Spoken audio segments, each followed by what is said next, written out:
Sirens of the Caspian Sea, the depths of the ocean we gather in splendor, sunken ships and treasure, luring sailors with our songs, hypnotic hymns, promises of bliss, whirling and twirling, the warmth of the ocean, spinning with souls in motion. Take caution, my friend, this could be the end. A mermaid's sail, you're mortal, so frail. Following ships in the night, catching glimpses, but can you trust your sight? In the water your blood will spill, hypnotized by your song of life. Swirling and twirling, the warmth of the ocean, spinning with souls in motion. Take caution, my friend, this could be the end. A mermaid's sail, you're mortal, so frail. I'm a figment of your imagination, our beauty, our song intoxicating, mesmerizing sound, ships running round. In calm or storm, you won't see the shore, your final resting place, the ocean floor. Swirling and twirling, the warmth of the ocean, spinning with souls in motion. Take caution, my friend, this could be the end. A mermaid's sail, you're mortal, so frail. Swimming with the souls of men untold, watching their demise unfold. Never to grow old, their stories never told. The souls of the sea are now caressing me. Your final resting place, the ocean, the sea, the murder of men, no one will ever find them. Swirling and twirling, the warmth of the ocean, spinning with souls in motion. Take caution, my friend, this could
Okay, folks, welcome to Paranormal Roundtable. I'm your host, Josh Turner, and this is PRT.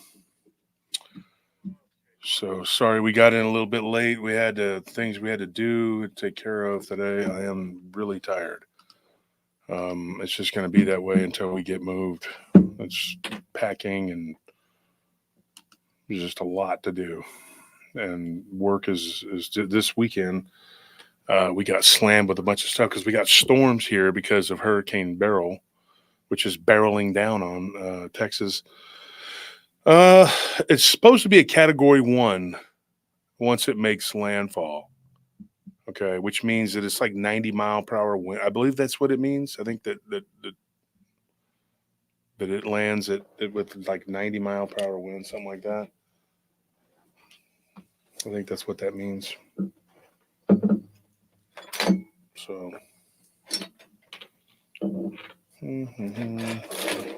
got so much junk up here, and the studio is a total mess too.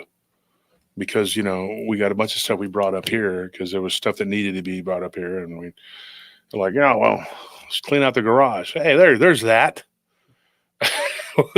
right, Anthony? That needs to be at the studio. Yeah, we found a bunch of crap. One of the ferrets had actually taken Stefan's flip flop and took it to the garage, and we never found it until we cleaned it out. Yeah. And then by then we're like, well, now we have this one, but we threw out the other ones.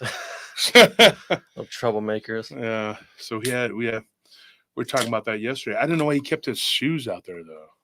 I don't know. I wouldn't do that. I wouldn't want spiders, and there's spiders out there, man. They get into your garage here in Texas, they'll be all over the place. So yeah, it has been absolutely hectic, and we are trying to make as much money as we can because we have to work. I mean, we have to work. We're working. We're trying to make as much money as we can because we may have to do some repairs on this place. Yeah. Now, the other house we were going to have to totally remodel. We just didn't have time for that. And then we found a dead raccoon laid out like a bear rug. Yeah, that was weird. And we were already having weird feelings about that place. It was weird. When I always make it a habit. I think I got a picture of it. I ought to share it in the group at some point. Yeah, put it on there if you want. I always make it a habit of walking through a place by myself because when you're with other people in this, I don't know if you're like me, you'll feel the energy of a place, but you can be confused or be tricked by you feeling the feeling, the presence of the people that you're with. So you'll feel that, and it's not the house. That's not what you're feeling. So you're sitting there going like, oh, well, this ain't so bad, and then it turns out that yeah, it is. It's just tricking you and making it feel like it's okay, and it's not really okay. So we walked through, and I felt weird, but I felt like, you know what? It's not nothing we can't handle. It's not anything we can't handle. And so I thought we would be fine and we would do the remodel. But then Nellie comes to me and she says, I feel weird in that place too. I don't feel like it's normal. I feel like there's something wrong with that place.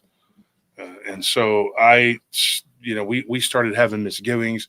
So then we went through there, all of us together, myself, Anthony, Tony, Stephen, Nellie, we all went through there.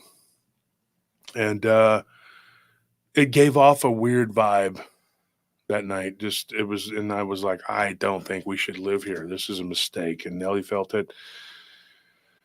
I felt it, and the guys felt it. And I said, this is not a good spot for us. And so beautiful balconies, beautiful views, but it just I wasn't feeling it. And then the repairs were just piling up. And so we switched course on it, and now we're in the middle of trying to get this one closed out so we can go and start getting moved, But in the meantime, we're packing, and it's just so much trouble, so much hassle, so much to do. And I was like, I told Nellie, I said, I don't know, man, are we making a mistake trying to switch course in the middle of this? But it worked out. Like so far, it's worked out. So fingers crossed. Pray to God, hope for the best, and pray for the best, and just hope that everything works out. And that we'll be okay. God willing, we will be okay. Overbuilt Automotive says Danny Cho and Jason McLean had an epic show. Well, that's good. I'm glad they did. I like those guys. So put the PayPal at the top. So, folks, if you want to donate, you can. We always tell everybody, we'll just get it out of the way. Donations are appreciated, but they're not expected. You don't have to donate. Obviously, it's not something you have to do. If you hate us, you can show it by not donating. We get it. We get it. To this day, not one of our enemies has donated to us. No, if you really hate us, you can show us by not hitting the like button. Yeah. Because then that shows that you really don't care. You can't even be bothered to do that because it's free and it takes like half a second. Yeah. So we've had people who donated and later were mad about it and wanted their money back because we wouldn't stop talking about the anal Nakis. Now that's something that we're never going to do. So, and in fact, I was going to stop talking about it, but just to piss people off, I continued talking about it and just did it ad nauseum. It's just part of my thing, man. I like to talk about anal Nakis. That's it. Period. It's just something I do. I'm weird. I don't know. I can't help it. I gotta change something on the stream. But if you want to donate, you can always do it through the PayPal. You don't have to do it through the whatever. Unless you want to show your support and just show everybody how much you love PRT. And John Phoenix, thank you for that. That's from Sweden. Appreciate that. And what do we got here? Sophie. What does she say? She says, "Hi, Josh from the Rio Grande, and thankfully it does not seem we will be taking a direct hit from Barrel. Thank God. From what I've been watching on the news, I hope you and anyone else affected stays safe." No, it looked like they were evacuating Matagorda Bay and Matagorda County, and then it moved to the northeast. Mm-hmm. And then it looks like now the current trajectory, the path is going to be landing in between Austin and Houston, heading toward College Station. Now, I used to root for A&M until a particular person recently just completely soured me on anything Aggie. So I am not really opposed to them getting hit by a hurricane, other than I would just like the stadium destroyed. You don't have to kill the people. I don't want any people to die. I know a lot of good No Aggies. property damage besides just the stadium. Yeah, just knock the stadium not even out. to the campus, just the stadium. They can destroy the school too, but I don't want it to hurt anyone because I have a lot of family and friends that are Aggies. But now that Texas, which is my first favorite, that's the first school I love. I love UT. I love the Longhorns. I am a huge Longhorn fan, my whole life. But I like the Aggies too. But now that they're playing each other in the SEC and F Oklahoma, I don't care what crap about Oklahoma. I don't like it. Not the people, except for some of them, but the state itself, I don't care. But as far as like the school, I mean, I don't like the Sooners. Steampunk, thank you for that donation. Curtis, thank you for that donation. He says Mushu's ego reduction surgery. Yeah, exactly. So Steampunk, thank you for that donation. We appreciate that. Here's the thing. If you or someone you love currently roots for the Aggies or the Sooners, get them help, please. Because now that Texas is in the SEC, I'm sorry, I'm not rooting for A&M at all. Okay, I hope Texas destroys you every game. Used to be kind of impartial, but now I'm pretty much going to be on that side of the fence. And I hope Oklahoma gets the hell beat out of them every time they play anybody. Just my feelings. But the hurricane, it's not really going to hurt College Station. It's by the time it makes landfall and it gets up into College Station, it's going to be a petered out tropical storm. It's just going to give them a bunch of rain. So I wish that it would move to the southwest. Yeah, I wish it would move further to the southwest and hit us. You know, if it would just move like 60 miles, like it would hit us. Yeah, the And lake is so dry. yeah, Sad. sad though. But you know what's weird is Lake Buchanan is over full. Really. Yeah, Eeks Lake and Buchanan are full, but Travis is still at like 60%, 70%, some ridiculous thing. It's real bad. So I was just thinking, like, it would be awesome if the hurricane would just smack Austin with the rain. Yeah. I wish it would start raining now and end in October 15th. Well, yeah, because that's when fall starts in Texas. Yeah. And then we would not have to. But I have to say, the last few days have been nice and cool. Oh, yeah. It's been in the 80s, and you're like, wow.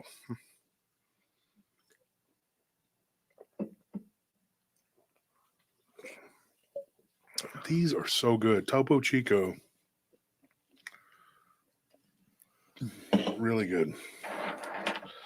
So we got a couple sponsors now for our show. I'm going to be talking to another potential one tomorrow.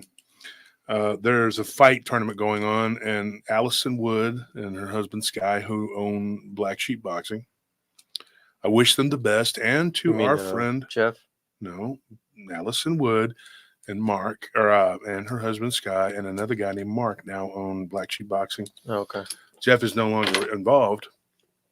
So here's a weird thing that happened to me today. Before I tell you, I want to wish them the best. Our friend Chief, who coaches, he coaches combat wrestling, Black Sheep combat wrestling, and he's got one of his fighters there, and they're fighting in an MMA fight tonight. And I didn't get a chance to watch it, and they're down in Port Lavaca, directly where Beryl is really? landfall. Yeah. And I did talk to Allison and Chief today both, and I was like, how's it looking down there? And they said, well, the fight's looking pretty good, but there's a hurricane, so prayers to them, and hopefully their fighters win, representing Austin and representing Black Sheep, which I'm proud to be affiliated with. Good people. And I like all the coaches. I like the fighters. The ownership is now a guy named Mark. I have not met him, but I guess he bought out Jeff. So Jeff is out, but still Jeff, was a friend of mine, and it was one of his dreams to build that, and he built something amazing. But Allison and Sky have done a great job. They've been his partners, and I'm sure that they will take good care of Black Sheep like they have been. I don't know the new partner, but hopefully he's as amicable as Jeff was. And so we'll be talking to them tomorrow. We need to go in and do a promo with them because they are, to me, one of the best fight schools in Austin. And I know about 20. I really do. Yeah, they have a really good facility, really good staff. I think I enjoyed my is an time with Black amazing. Sheep a lot. Max is now your brother's coach. Mm-hmm. And your brother's learning too. He was throwing some hands the other day over at Lander. Yeah, he loves it. Landera. I was surprised at how well he was doing. He's coming along. I knew he had it in him, of your brothers to be the fighter. The other one, I think, has a head for business. Mm-hmm. I think we need to facilitate that. And the other one is just a useless pothead. But that's just life. That's how it goes. Doesn't mean I don't love him. I just don't love him as much. I'm kidding. I care about you. I just wish you'd stop. I wish you'd do something besides smoke. He works. He works. He's a functioning pothead. Yeah, that's one thing about him. He didn't have that same stupid teenager mentality that I did. Where I was as a teenager, I was like, well, I don't want to work at fast food. I'm too good for that. Oh yeah, I remember. He worked any job. He never treated any job like it was beneath him. So that's one thing that he got right, and he's had a bunch of different jobs.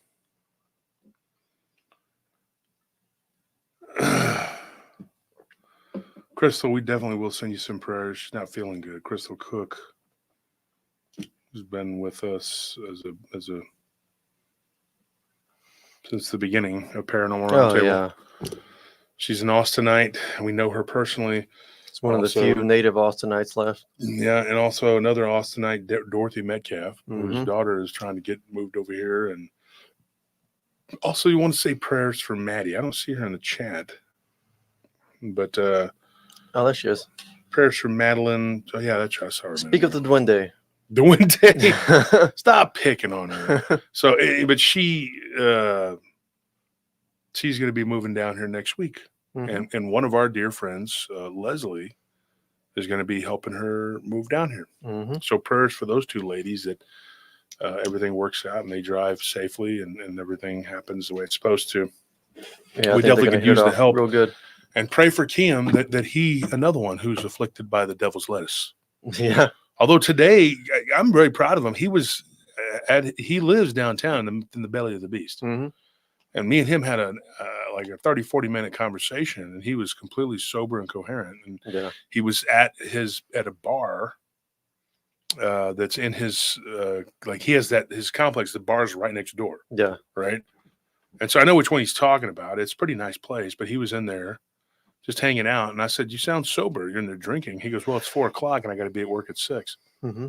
I said, "Holy crap. So you actually are, you're not one of the evil 26-year-olds." Yeah. So he's like, no, I'm not going to drink because I got to work. And he sounded very sober. And then he was giving me some suggestions on what we were going to do about the show, how much time it was going to take, and yada, yada, yada.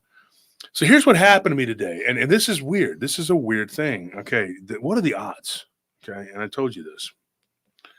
So I reached out to Jeff because I thought I hadn't talked to him in a little while. And I thought that Jeff was still running Black Sheep because I hadn't been over there in a few months. And so this is weird. So I reached out to Jeff and I thought that, so here's what happened. I said, "Hey man, we're going to be on television this coming fall and we're looking for sponsors and would love to have you guys on as one." And the response was, "Are you strippers?" That doesn't sound like Jeff. And I'm going I'm like, "What?" And so then I put a laughy emoji because I thought he was, pulling my leg or something. And I said, "Look, this is Wolf from Paranormal Roundtable. Are you still in charge over at Black Sheep?" Because I haven't talked to him in a few months.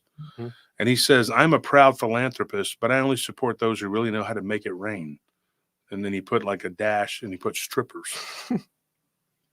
And so then I waited a few minutes and I was going to respond to that. And then he responded, "Just kidding. Wrong number. Best of luck. This guy is driving me crazy. I just hung up on the phone with the people that keep flooding my voicemail, leaving messages for him." Now, Jeff, of course, had a business and he was a fight coordinator. So he was a very busy guy. Mm-hmm. I have no idea what's going on. I don't know why he's there. I didn't ask.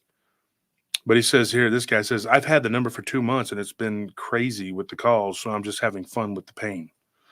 And I said, "Oh, okay. Well, if you're interested, check out Paranormal Roundtable on YouTube or Spotify." Okay, get this. This is the real conversation here. I'm not going to show you the number. Hopefully that was too blurry. I didn't. But it says, he says, "Thanks for sharing that. Finally, I'm getting something out of this pain and suffering." And he says, "Well, also the sexy girls that keep sending me pictures thinking I'm him. May I suggest something?" And I said, "Sure." So he says, "So I just opened up your channel. Honestly, I've never heard of this before, but it's something that really interests me." Then I saw that, for example, the podcast episodes, 279 videos. And when you open it, like I'm watching it on TV right now. And he said, the first episode I see in front of me is 280. In order for me, the one that don't know anything about it, to go to the first episode and start from there, it's hard to go down all the way 280 videos. So I don't know if you do like seasons or if you do themes or contents.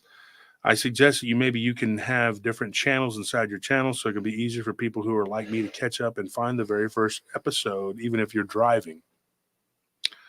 So then he says, "Just a suggestion, because since I started recording the message that I just sent you and I'm down on the list so I can reach the episode 1 I can start with, because I'm off today and I'm cleaning the house so I can listen to it, and I'm still going down the list, and I'm at episode 148. And I said, "Yeah, we do 1 hour audio episodes and also live streams. I'm also an author if you're interested." And I told him what I'd written. And then I said, "We're on tonight on YouTube with people telling their encounters on open lines." And he said, "Nice. What time is it?" And I said, 8. Well, of course, it's 9 something. We got in late. And he says, "I asked Chat GPT. I don't know what that is. It's a AI chat thing. And he says, "What's the easiest solution?" And it said, "You can create 2 separate playlists." And then he gave me a whole thing on what to do. And then he said, perfect. Looking forward to watching you today because I'm off just cleaning, doing laundry, listening to those stories. But by the way, my name is Tariq. Nice to meet you. And then we just went on. And then we started talking. And I said, he's from the Middle East. And I said, I'm doing a lot of work on the Middle East. And I'm actually studying it right now. I was doing some research on the Red Wall, or the Gorgon Wall.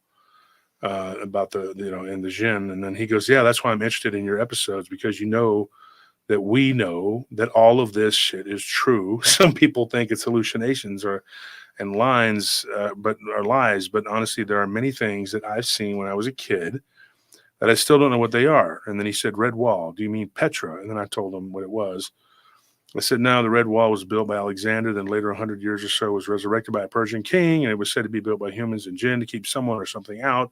But yes, I've done a show on Petra. And he started talking about jinn, Quran, Christianity, Judaism, Islam, blah, blah, blah. And then he started talking about a wall built around the South Pole. I know about that. That's pretty cool. And then it just went on and on and on. And so I thought that was pretty neat. And then we had this long conversation. And while I was doing my research, don't even know this guy, but there again, he says he's got several stories from where he's from. So just like that, I made friends. And then where were we at yesterday? There was somebody yesterday that we talked to. Where were we at yesterday? I remember the story, but I can't remember where we were at when we met her.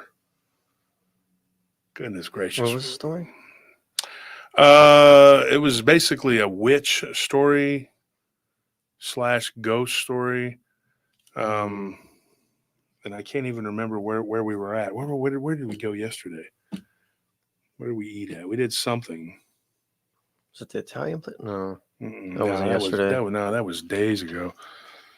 I can't remember what we did yesterday. At the hot dog place. I mean, that wasn't yesterday. Yeah, but the hot dog place. But like you were talking to someone there for a long time. And she had some encounters with something in France, which was really bizarre. So it's like everywhere we go, I meet people and we get stories. Yeah. I mean, and I just can't understand how these people, how do they not, like, they're always like, oh, how does Josh Turner get so many stories? And whatever. How do you not? Like, what are you doing? Are you not talking about it constantly? Because that's what you should be doing. If you have a podcast and you want to have material, then you should be talking to as many people as you can, as often as you can. Hey, look, I got clients that we do security for. One of them, she's one of our biggest clients right now. It's our second biggest now. And she is the general manager of the apartment complex. And she was telling me all kinds of weird stuff on the phone the other day. Started out, she was kind of complaining about something. The guard missed something. It wasn't real major, but she wanted to make sure it didn't happen again. Said, hey, look, maybe they don't know, but do this, this, and that. And then she says, oh, by the way, I checked out your show. Then she starts telling me all this weird stuff that she's like, I have a lot of stuff that's happened to me. And she's a little bit older. She's not like one of those 20-somethings, Yeah. She's like 39, but she's been through some stuff. She lived up in Michigan, and she says, look, I have some stories. And then she tells me that she knows somebody who had a close encounter with a dogman in Michigan, and she knew what the Michigan dogman was. And she didn't live far from the Manistee National Forest, which I thought was interesting too. And I said, holy crap. But I had told her about the show. And she says, I got a lot of stuff. We talked about it in passing when we did the contract. And then, it was Tuesday. Or was it Thursday? It was Thursday when she told me the stories about and she says, look, my sister's best friend has a story that she can tell you of an encounter she had in the Manistee National Forest. Or well, not in there, but close to it. And so I hooked her up with Joe Barger's account. I said, check this out. And so now she's, got this friend, lock that door. She's got this friend the keys are on the counter out there. Her sister's best friend, She's like, they're younger than me. I didn't really grow up with them. They're like 35, whatever. She goes, I didn't grow up with them as in like they were they were too far apart in age for her to really hang out with them a lot. Yeah. But she said that it was weird because her sister's best friend and her best friend are sisters. Okay. And they're the same age apart with, a few months. So I thought that was interesting. And then we started talking about synchronicities, and she had some weird things to say. But yeah, I mean, how do you not get stories? Like, I got a story. We were at the Freddy's drive-thru. Like, how do you not? Like, these people don't know how to. Like, do you know how to talk? Yeah, everywhere we go, you're getting stories from people. Like, there are times when Makes like sense. when like we just go somewhere and like we think we're gonna go in and out, and then like we all walk out, and then we're like, "Where's Wolf at?" And we look back, and he's like sitting there talking to someone, and we're like, "Oh, he must be getting a story." But then like he'll like 10 minutes pass, then 15 minutes pass, and 20 minutes pass. Like, God dang! He's Well, they just start talking to all telling these you the people. story. You Yeah. can't just go, No, I'm not. hey, thanks. Yeah, I no, gotta go. I'm not complaining. I'm just saying like that's your hustle, like, or you hustle, you talk to people constantly, Yeah. like Well, everywhere we go. you and I went into the Home Depot, and we got some because we're moving, Mm-hmm. and I can't remember when that was. It's been over a month, but I don't know. We went into the Home Depot, and then we started talking to the cashier. She had an Angels Are Real shirt on. And I said, "What is that?" And she said, "Well, it's an organization I belong to." And then I told her, I said, Chris. And so I told her, I said, "Do you believe that?" And she says, "Oh, yeah, I do believe it." And she's like, "But it's like I said, it's just a shirt." And I said, "Is it just a shirt, or do you have a belief system that lends to that?" And she says, "Well, I'm Catholic." She's like, "But my mother had an experience with an angel." And so while we're talking, this guy comes up with the box. We were buying boxes. I remember that. And Anthony was running back to the bathroom or something, was coming back. Guy came walking up with a bunch of boxes, the flat ones. Yeah. I think because we needed bigger ones or whatever it was. Yeah. And he's sitting there listening to the conversation, and he flat out just blurts out. He's like, "Dude, when I was in Afghanistan, I got choked by a jinn." While we're talking about angels and near-death experience. So I actually got in touch with her mother, Shania, which was her mother's name, very pretty name. And she's like me and Nellie. She's Hispanic mom. Dad was Caucasian. But the other guy, Craig was his name. He told us a story about getting attacked by a jinn when he was in Afghanistan. And this thing was going into the barracks. And it was and get this, it was vampiric in what it did. So me and Anthony were doing some research today, and we were on this other channel. A friend of ours told us, "Hey, look up this such and such." So we did. And it was very informative, and it was really about vampires. And it was all about the episode was about the Middle Eastern vampires. And one of the vampires, they called it the, gosh, I was half asleep. I was trying to pay attention. And it's one of the ones that I had. Yeah, Alan, I agree with that. The jinn don't have power over angels. They're below the angels. But this is a human that was getting attacked, not an angel. But there was a type of vampire. The Estri, which is actually That was like it's a Jewish folklore. Folklore Estri, but it does. It's almost identical with the succubi, but you can tell the difference because the succubi target in Jewish folklore, the succubi target pregnant women. Mm-hmm. So I contacted one of my Israeli friends. His name's Yuri. I've known him for years, and I got in touch with him. This was 2 days ago, or Friday. This was yesterday. And I got in touch with him to ask him what he knew about Jewish vampires. So we had just had this conversation. And so his dad is a rabbi and has been for a long, long time. And he told me that when he was a child, he was attacked by a vampiric type entity. Not him, but his dad. Mm-hmm. His dad was, attacked by a vampiric type entity that left fang marks on his inner thigh, the bites. And he woke up and all he saw was like something black moving around down by his crotch area. It wasn't anything sexual. It didn't do that, but Mhm.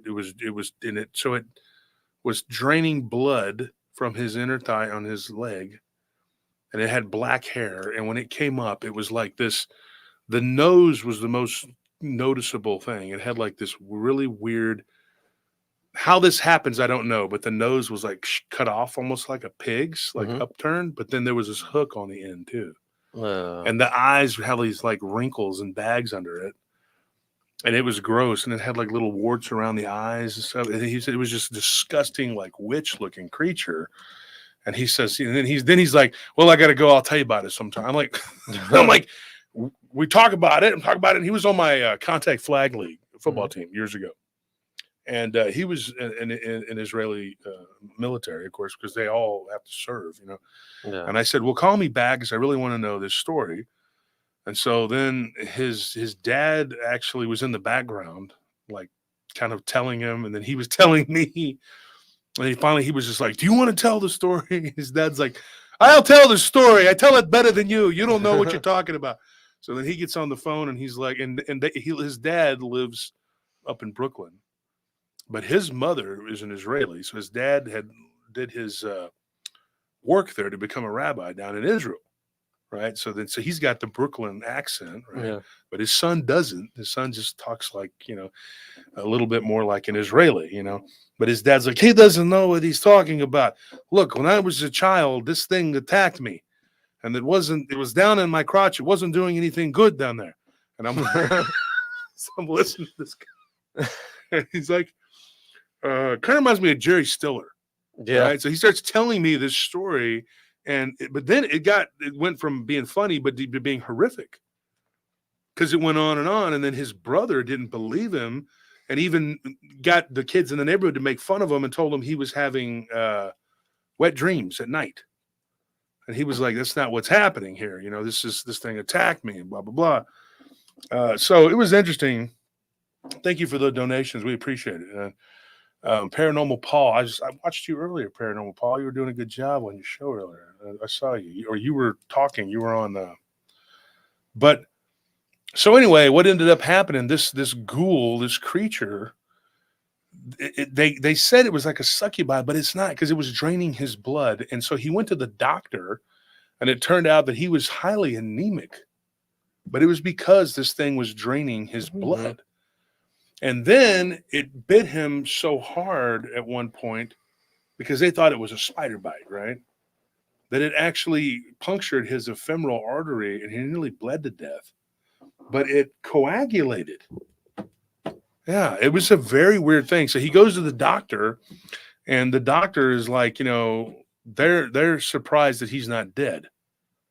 So they took him to there was some hospital there. Is it called Mount Sinai, or what is it called? Probably. It's some hospital there in New York. And he says, "Dude, I was in there for a week." And they had to give him blood transfusions. And so his dad believes, that he was attacked by an estri, which is it's like two different types of entities, but the difference is that the estri will attack anything. And it comes in the night, and then this other being, the succubi, that is of the Jewish folklore, it is more discriminate. Like, it attacks women that are pregnant and does the same thing. But it's so when people say, "Oh, well, vampires aren't real," the hell they're not. I mean, dude, when we were on the internet today, we found a bunch of stuff on these things. And now what I'm going to say, and I'm going to tell you this, okay? There are a lot of books that are forbidden books, forbidden knowledge books. And me and Anthony today, we were doing research, and we were talking, well, me, him, and Nellie. So we kicked the idea around about actually making a list of these, and maybe I will put them in my book about vampires. But I don't feel comfortable telling people because, like the narrator said, Yeah. There's always that one dumbass that will go and do these things and try to Get too curious. yeah. And so they made mention of a thing called a vampiric witch, which would be basically what Eve and Stacy from the Temple of Shay, that's what they would be. Hmm. Because they are vampires, but they're also witches. And so one of the books that I believe Scorpion possessed and didn't even probably, he didn't take care of it, obviously, and didn't know what he had, was a grimoire, basically, and they called it the second marker of the black, or second black marker. It was something black marker something. That's what they called it. Yeah. It was like a code word. And so this is what is used by vampiric sorcerers, right? Mhm.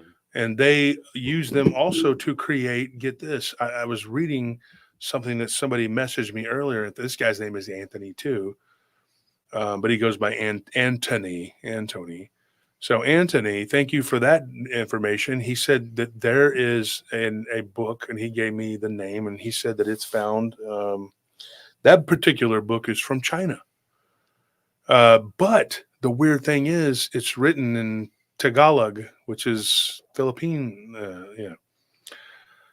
So when you start looking at that book, it was unearthed in China, like 300 years ago, but it's written in another language. Um, in the Philippines wasn't called the Philippines. It's called that because King Philip, Hmm. from Spain, they conquered it. They took it over. And somebody says, "What is the name of the book?" I couldn't even pronounce it if I tried. It's called like Chingam Tum blah blah blah something, and it's in Tagalog, and the name of the book is, but it was found in northwestern China by a farmer, and it was wrapped up. But the thing is, the book was estimated to be over 300 years old, but it was in perfect condition. It was not hurt at all. It was in a lead box, you know.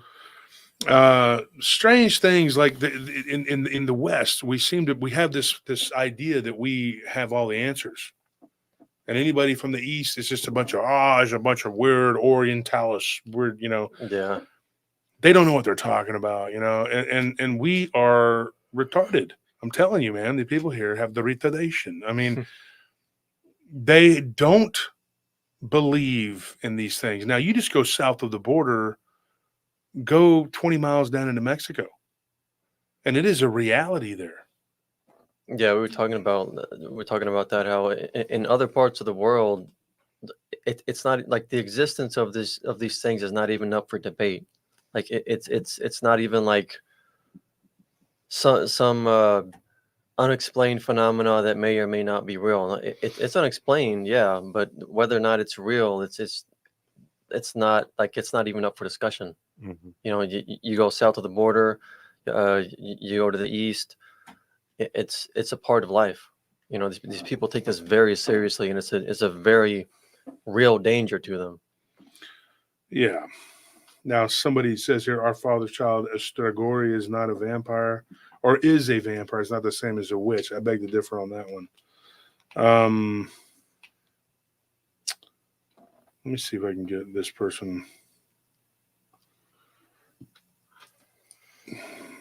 See if Monica, throw her the link. I don't know if she's doing anything right now, but maybe if she's paying attention, Okay. she could come on for a second. Do we have the link to people to join? Yeah, and the link to join the show is pinned at the top of the chat. It's the first message up there. I don't see it though on my end. You probably won't see it on StreamYard.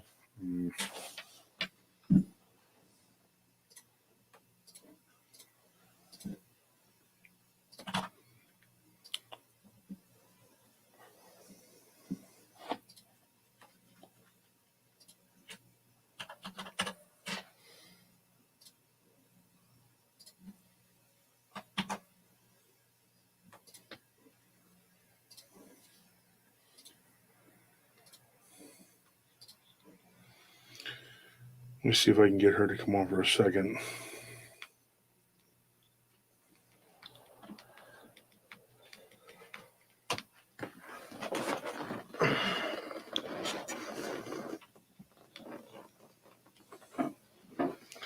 It is open lines. Maybe she can tell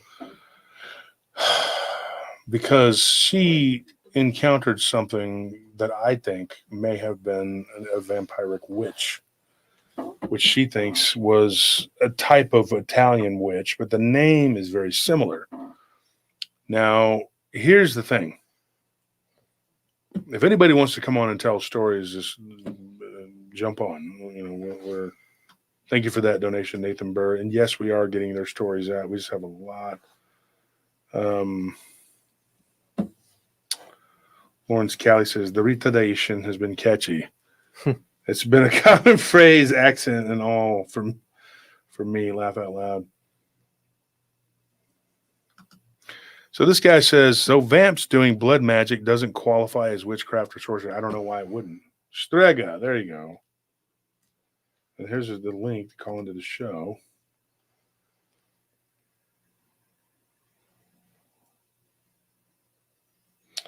And Alan, see, that's the thing. These beings that do this, they're not.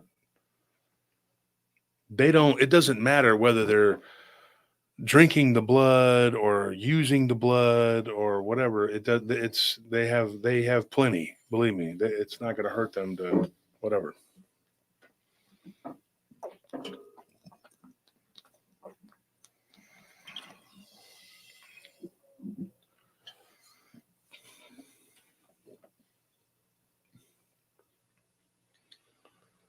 Well, Under Fire, look, if you want to jump on and just tell your stories. And if it's all you tonight, then it's all you.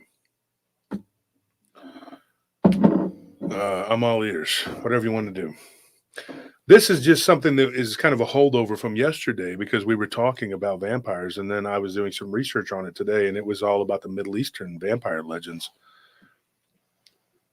What's crazy, though, is that I can't even relay all the information that I was absorbing today. It was too much of it.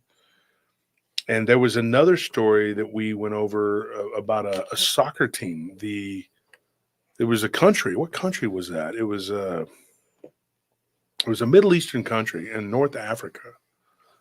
Morocco, Tunisia. Was it Morocco? I think it was Morocco. And it was the females' national soccer team, literally. And they saw this type of witch. It was the Aicha Kandicha. Kandicha, yeah. And they were accosted by it in their bus, and the driver was freaked out and everything. And there was a whole big story about it. But it was crazy, man. I mean, it was just nuts. You're just sitting there going like an entire national soccer team. I mean, they saw it. And then there was a story about a guy who wrote a book. We have somebody here. Hey, Charles, how you doing? Let's see if he can hear me. Oh, get the headphones on. But he had written a book about basically a cult that was summoning a demon that was on the level of Cthulhu. But he was killed in a market. Now, it was written by H.P. Lovecraft. Yeah. But the real story exists that there was a guy who died under mysterious circumstances from actually writing. Yeah. So a lot of what Lovecraft had written about was something that was real, and that he was just putting it he was fictionalizing real stories. And basically gonzo journalism. Got a cool shirt there.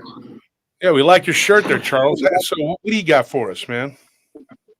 Well, what do you want to hear about? I can talk about Bigfoot, UFOs, Greys, Fae, Ghost, you name it.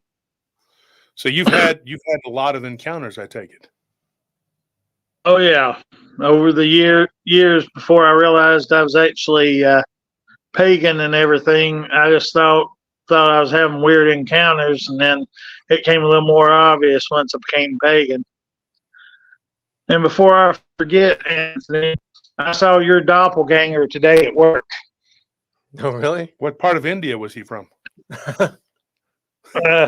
He was actually I was at Just turned Woodford on. Reserve in the visitor center, and this guy walked in. And I had to keep looking, and finally I realized that looks like Anthony, but it's not Anthony because I don't see Josh.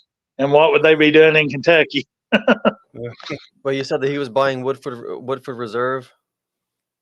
He was in the visitor center. I don't know if he was on tour or if he bought anything, but I had to I just had to keep looking at him because I was like, that looks like Anthony. I said, when I get on, if they get on tonight, I said, I'm going to have to tell Anthony I saw his doppelganger. Well, maybe I So was what doing would by you like to location hear without about? knowing it. Yeah, he was doing by location. Yeah. Haven't you heard we're satanicist? Yeah.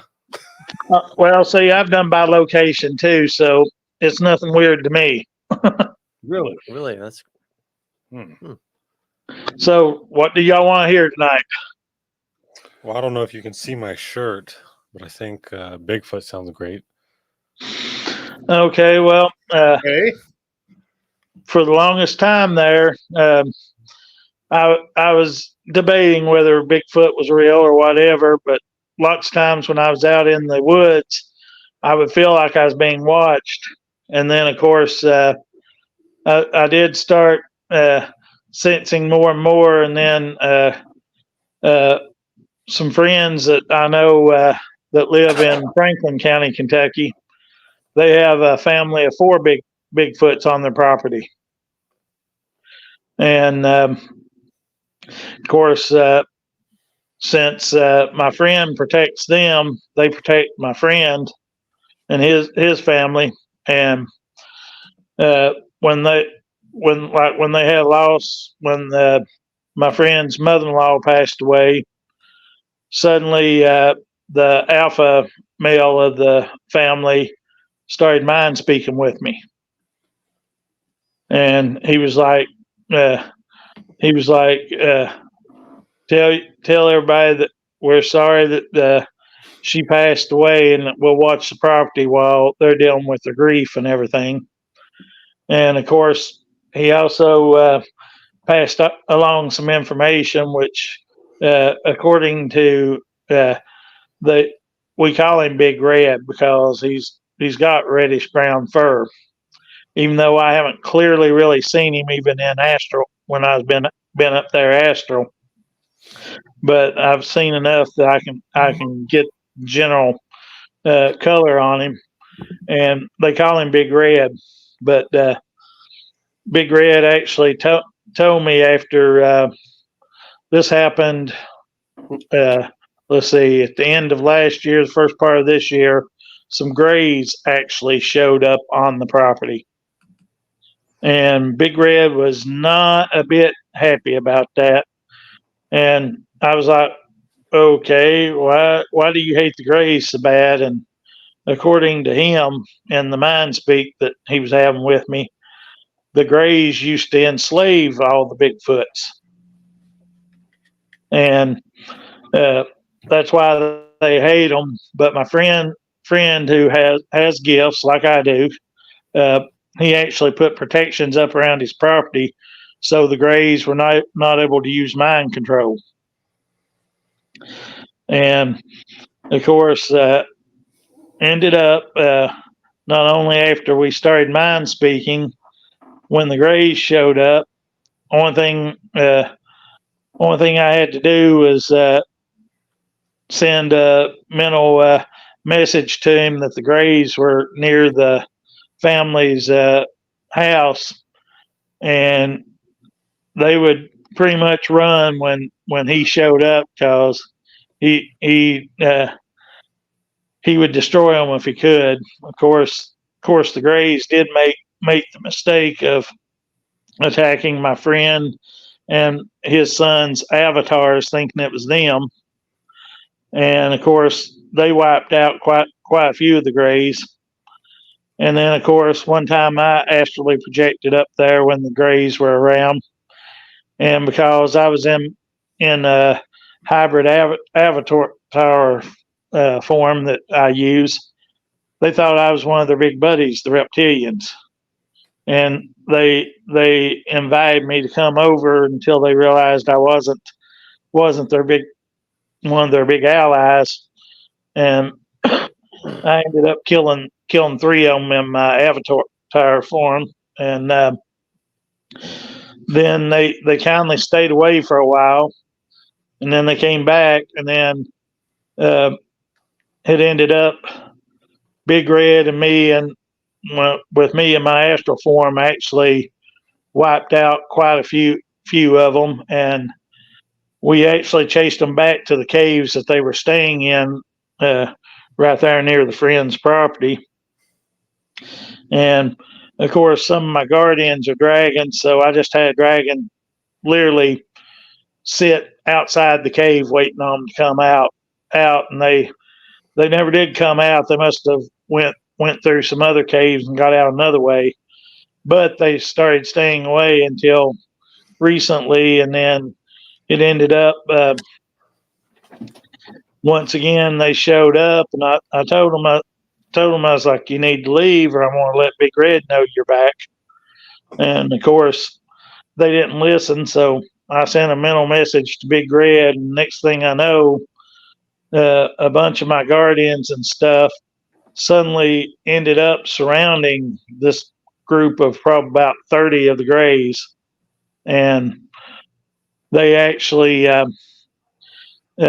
then Big Red, his mate, and his 2 children showed up, and we promptly dispatched every one of the Greys there, and haven't seen any more Greys for a while, but I'm sure they're probably still lurking around there. But it's really interesting.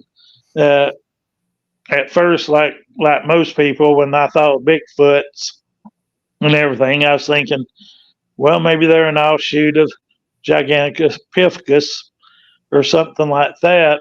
But then, of course, then when I started realizing they actually had some interesting little gifts and stuff like that, I was like, well, they're not exactly flesh and blood. And I've actually come to, of course, I've read Barton's books on them, and in the Inhumanoids, he talks about that he'd seen Bigfoots and stuff come out of portals and everything, which leads me to believe that they're actually interdimensional creatures. Some of them are.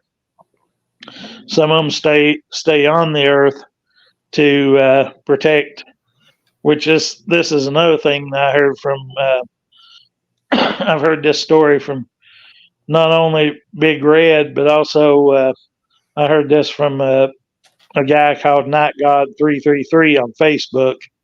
He was talking about how that some of the Bigfoots are guardians of the earthbound stargates, and they protect stargates to keep people or other entities from using them. And you said that some Bigfoots have this job? Yeah, some Bigfoots actually do that, and that's why they're still friendly to humans. Because, I mean, I've heard other people besides Night God 333 saying it, but I've heard other people say that how at one time in the distant past, the Bigfoots and the humans fought together against the evil alien races that was trying to come here and take over the earth.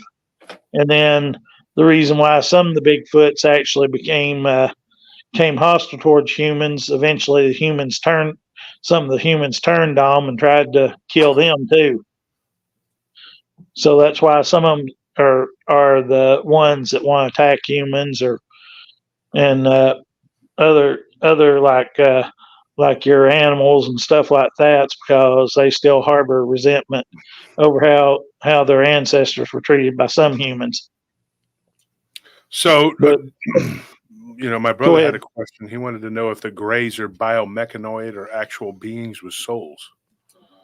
Well, now that I cannot answer. I know they die because between Big Red and his family and me, and then of course my friend and his son's avatars, we've dispatched probably about 60 to 80 of them so far. Where are you encountering them at? they're actually they showed up on my friend's property out in Franklin County, Kentucky. There's a lot of caves, of course, in Kentucky, and there's a lot of caves on his property and on the adjoining properties. And the Bigfoots had been there for a little while.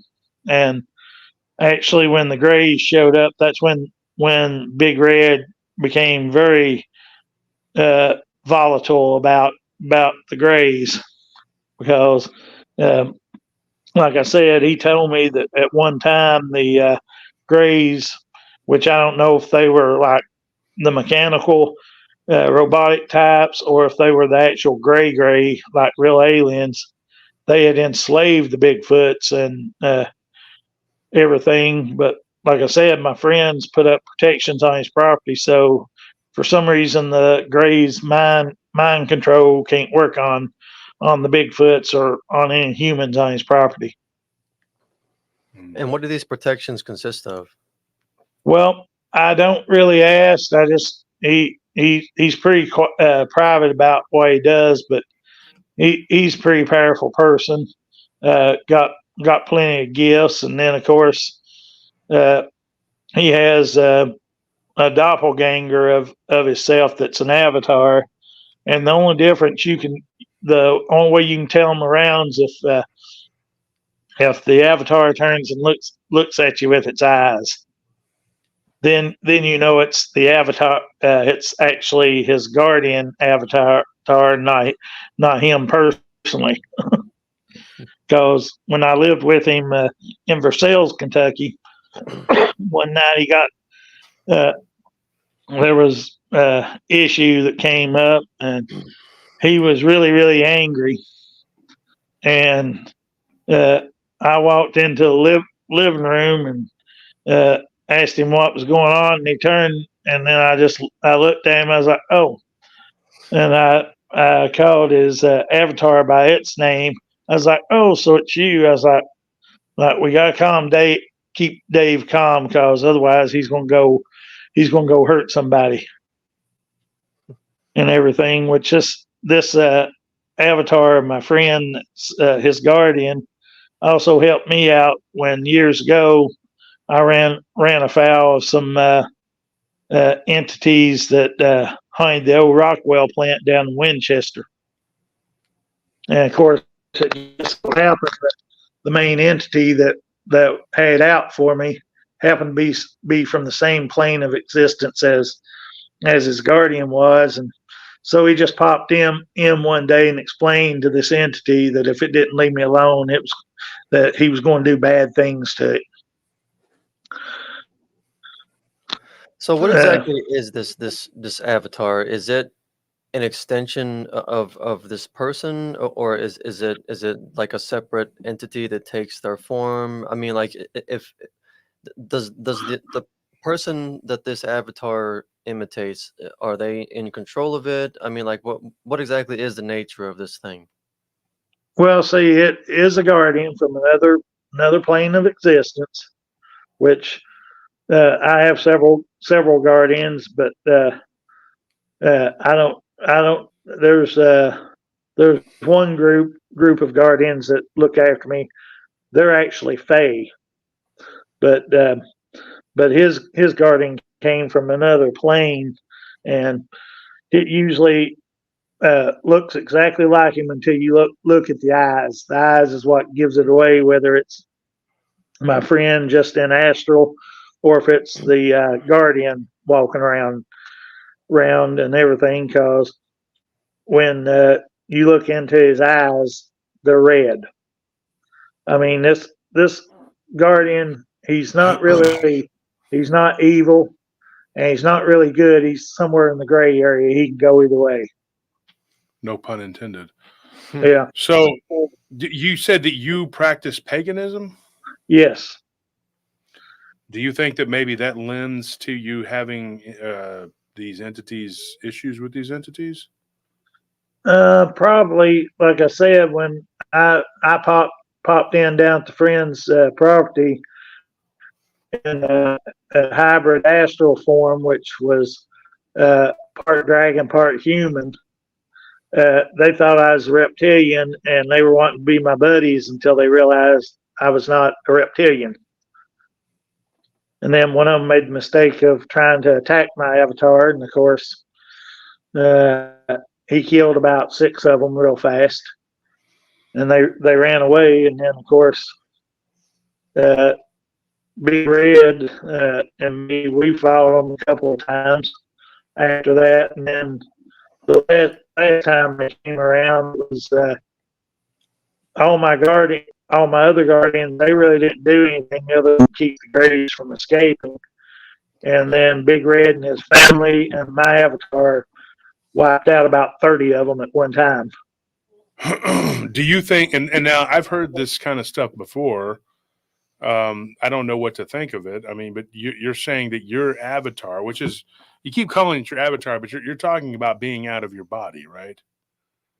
Yeah, I mean, that's what I just refer to my astral forms are as avatars. Mm-hmm. On the astral plane, you still look like you, but you're out of your body. Well, sometimes I'll be half dragon, half human. Yeah, and everything. That's another thing too. Yeah, you can do like a sort of you can take on a form, but that takes a lot more practice. How long have you been doing this? Well, actually, technically, I've been pagan my whole life. I just didn't know what it was called. Even when I was as young as 14, which many years ago now, I used to always tell my mom, I was like, I'd love to meet some druids and celebrate Halloween with them. And never did didn't get into actual practicing until like 1999 when I went to my first pagan festival. Yeah, they wouldn't call it Halloween though. They would have called it something no, else. It's Samhain. Samhain, but it would have been the fall equinox, and of course the spring is Walpurgis. Yeah. Do you celebrate those as holidays for you? Oh yeah, I celebrate the major turns of the wheel, like Beltane or Walpurgis and Samhain and stuff like that. I celebrate all those, but I still like my Christmas time and regular holidays. And here's what you'll find interesting. This sort of goes into actually dealing with a demon one time. This was like probably maybe 5 or 6 years after my mother passed away. One night, I thought I was having a dream, but I dreamed we were on this farm, and for some reason it was our farm, even though we never did have a real big property with a barn or anything like that. But I dreamed I walked into the barn, and there stood my mom. And I'm like, "What are you doing here? How have you come back?" And she's like, "Well, I got permission to come back, but I can only stay for a little while." And then she asked where my dad was. I said, "Oh, I told her where he was at. And she's like, "Well, go get him." And I went and got him, and he came back to the barn with me. And this little entity that was pretending to be my mom, she started saying, "Well, I can't stay long, but you all can go with me if you want." And then I finally caught it. She wasn't wearing her wedding band. Mm-hmm. And when I asked the entity, I was like, "Where's your wedding band at?" It suddenly started getting all hateful, going, "Well, that's a rude question to be asking." And I just told her, I said, "You're not my mother. I don't know what you are. You're not her." And of course, it started trying to change into whatever entity it was, which I ascribed to being a demon. And even though I'm pagan, the only thing I could think of, I commanded it in the name of Jesus to leave. And all of a sudden, I see this portal open up under it, and it's fighting to not leave. But after I told it to leave in the name of Jesus, it eventually got sucked into that portal and disappeared. And of course, that's not the first demon I've fought either. So I've got demon stories. But anything else about Bigfoot that you want to know? I'm still. So hey, Monica, thanks for showing up. Hello. I had a question earlier about the Strigoi, and that was way earlier, and you didn't show up. Now sorry. you show up. So I don't know what the hell you're doing, but that's Living a life. Yeah, I know. How dare I? This should be your life. Folks, I'm trying to get Nellie on too. So everybody, Nellie. Yeah, Nelly. Nelly. We're trying to get her Nellie. on so we can get her and Monica can both unbalance the show. Yeah, I'm kidding. We do need a female presence here. Somebody was saying that last week that we needed a female on the call-in, and I was like, why? But whatever. I guess that's what people want. No so. girls Girls allowed. for it. Come on now. All that estrogen. What the heck? Well, I had a question though, Monica, because earlier, and hang on one second, Charles, before we get back into more stuff. But so somebody was talking about the strega, which is the Italian witch that you encountered, right? Yes. Okay, but the thing is, there's a fine line between strigoi and strega. I mean, it's almost the same word, and there's a reason for that because a lot of what the Italian witch does is blood magic, which gets into vampiric territory. Sure. And so they do kill people. I don't care what anybody says. They can say, well, I'm a good strega. No, you wouldn't be called that if you were good. Okay, that's just the truth. That there's something to that. And so we were talking about it earlier. And there was a thing that me and Anthony were watching, sort of a documentary, and they were talking about vampiric witches. Mm-hmm. Mm-hmm. And so I thought it was interesting. So I thought if you were around at that time, that's why I said to send you the link, and then you could explain what the hell happened, like, what that was, because it could have been a type of because people think that a witch is a witch and a vampire is a vampire. Vampires practice witchcraft. Sure. Very much so. I don't see. Yeah, I mean, I believe some of them do. I don't. I'm not going to say. I mean, I believe in vampires. I believe in sanguine vampires, and I do believe, obviously, in psychic vampires. And I don't know why people would think that they wouldn't practice any kind of witchcraft or magic. I mean, anything drawing a breath could do that. Yeah. So, Charles, your experiences go deep into, I'm just going to ask this point blank. Like, I mean, obviously, do you practice witchcraft? I mean, yeah, I do, but I usually try to keep it on the side of the light, because basically witchcraft and magic is all gray. It's your intent that determines if it's white or dark. Yeah. Mm-hmm. And everything. In this lifetime, I decided I was going to be a light worker, not on the evil side, but there's been a few past lifetimes I was not a nice person. So you feel like you've been on the right side? Oh You're yeah. on the right side of being a at least witch? this lifetime, I always try to help people, and I seem to. I do have some gifts. Even though I'm not very good at being a medium, I have actually channeled other entities, but they usually don't come to me, because I sit there and I test them, wanting to know who they are, what their intent is, everything. Because if they don't have any good intent, they better just stay away. Yeah, that's how I feel about Monica. This is no good intention there. You know, I mask it well. Gotta watch them. Well, I've dealt with Watch some 'em. psychic vampires over the years too. Yeah, I could feel that from Monica at the conference. I sat next to her for like 5 minutes, and I was like, man, I feel so tired. Well, see, the sad thing is also a lot of people that don't have any magical abilities at all, they end up being psychic vampires and don't even realize it. And everything, you just you get around some people that don't even Like energy do vampires. anything Mhm. magical. Suddenly, you're just Yeah. sitting there going, you can feel them draining the energy from you.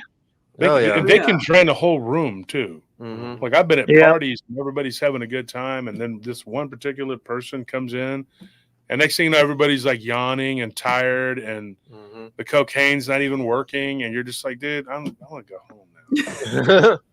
Well, I know at two psychic Wait. festivals I was at, I had two psychic vampires try to latch on to me, and I did everything I could to kindly discourage them,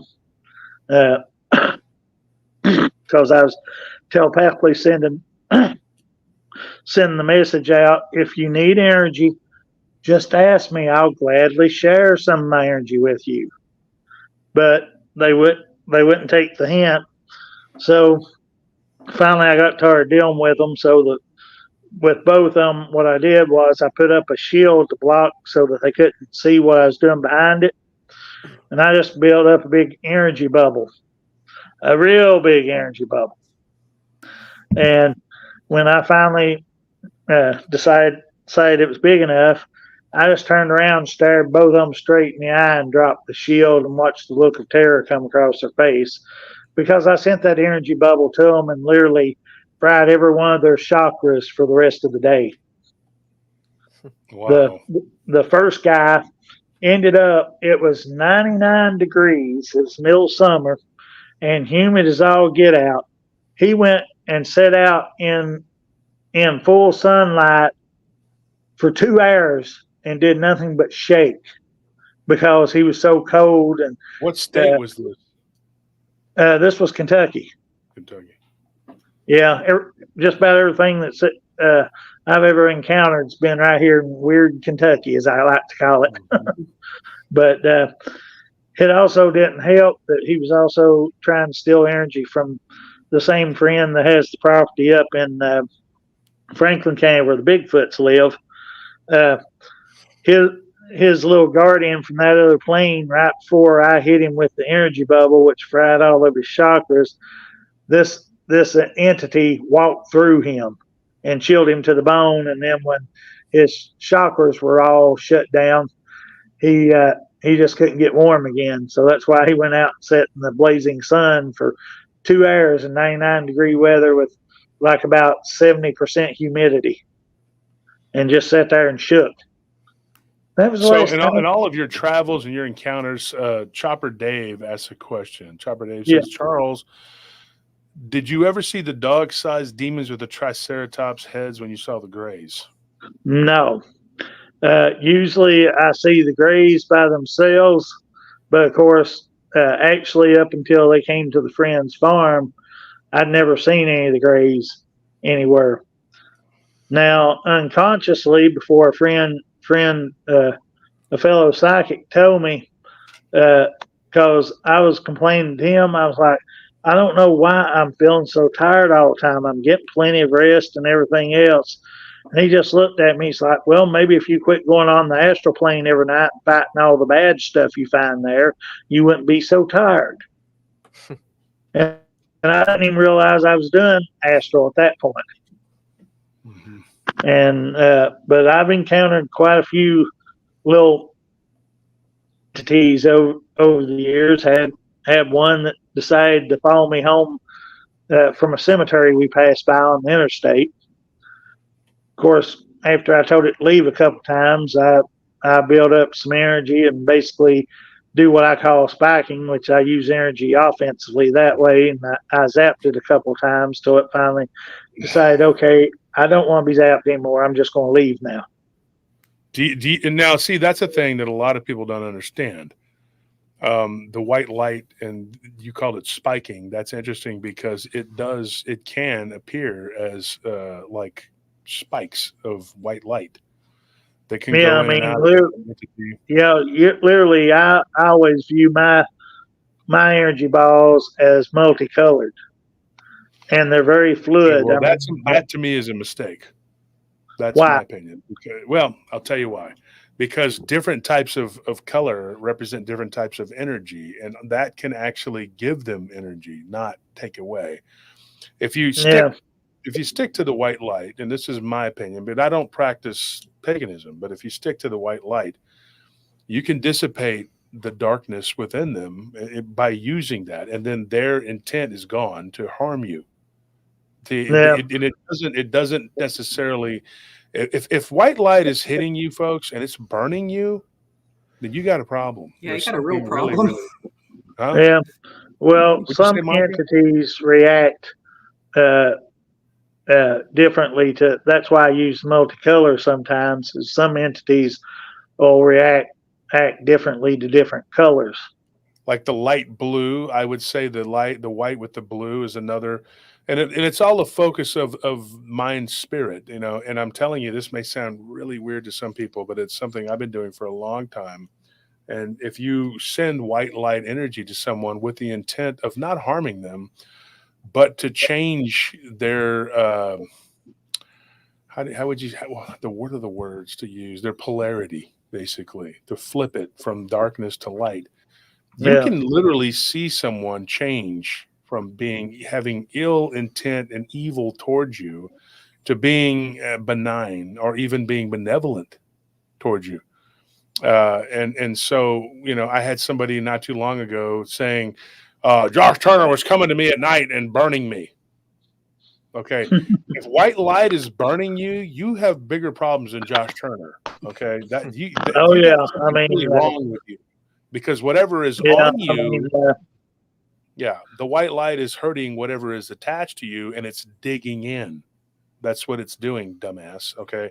So that's what he was saying. And so believe me, I don't want to go and see you laying in your bed naked. All right. There's nothing I want to see from you, sir. And he was like, he came to my room. He was burning me with white light. He said this. I'm like, this idiot. If I sent you white light, to me, somebody sends me white light, I'm like, thank you for the energy. That feels good on me. It's like an energy bath. yeah. To these people, they were like, I'm on fire. Well, maybe you're an evil ass dude that needs to Well, see, stop. that's like also when people ask or tell me they'll pray for me. I'm like, thank you. I can use all the help I can get. Yeah. And it just freaks them out because they think they're insulting me because I mostly follow paganism. But I mean, a lot of pagans think that Christ uh, was a pretty important person, and that he was like a healer and different things. And of course, some people actually believe that some of his healing stuff came from when he was out traveling after he kind of left around from Bethlehem and stuff in his teenage years. That he also learned some Egyptian magic. Yeah, well, he did travel to a lot of places, and of course the Pharisees claimed that he was an Egyptian magician, which sounds funny. It's a jerky boys. Yeah. But I don't look at him as an Egyptian magician. I look at him as a healer, and he was a there is a teacher. book that was written about Egyptian magic. You know, I'm not going to get into it. I mean, it's called the Egyptian Prodigy. It was called the Egyptian. Look it up. You can look it up. It's called Egyptian Prodigies or something. Somebody wrote that book like a few hundred years ago, but it was just basically laying out there what it is. And I wouldn't suggest anybody using it, but any type of esotericism would have come naturally to Christ or any of the prophets, or, you know, Jesus being the Messiah, to me.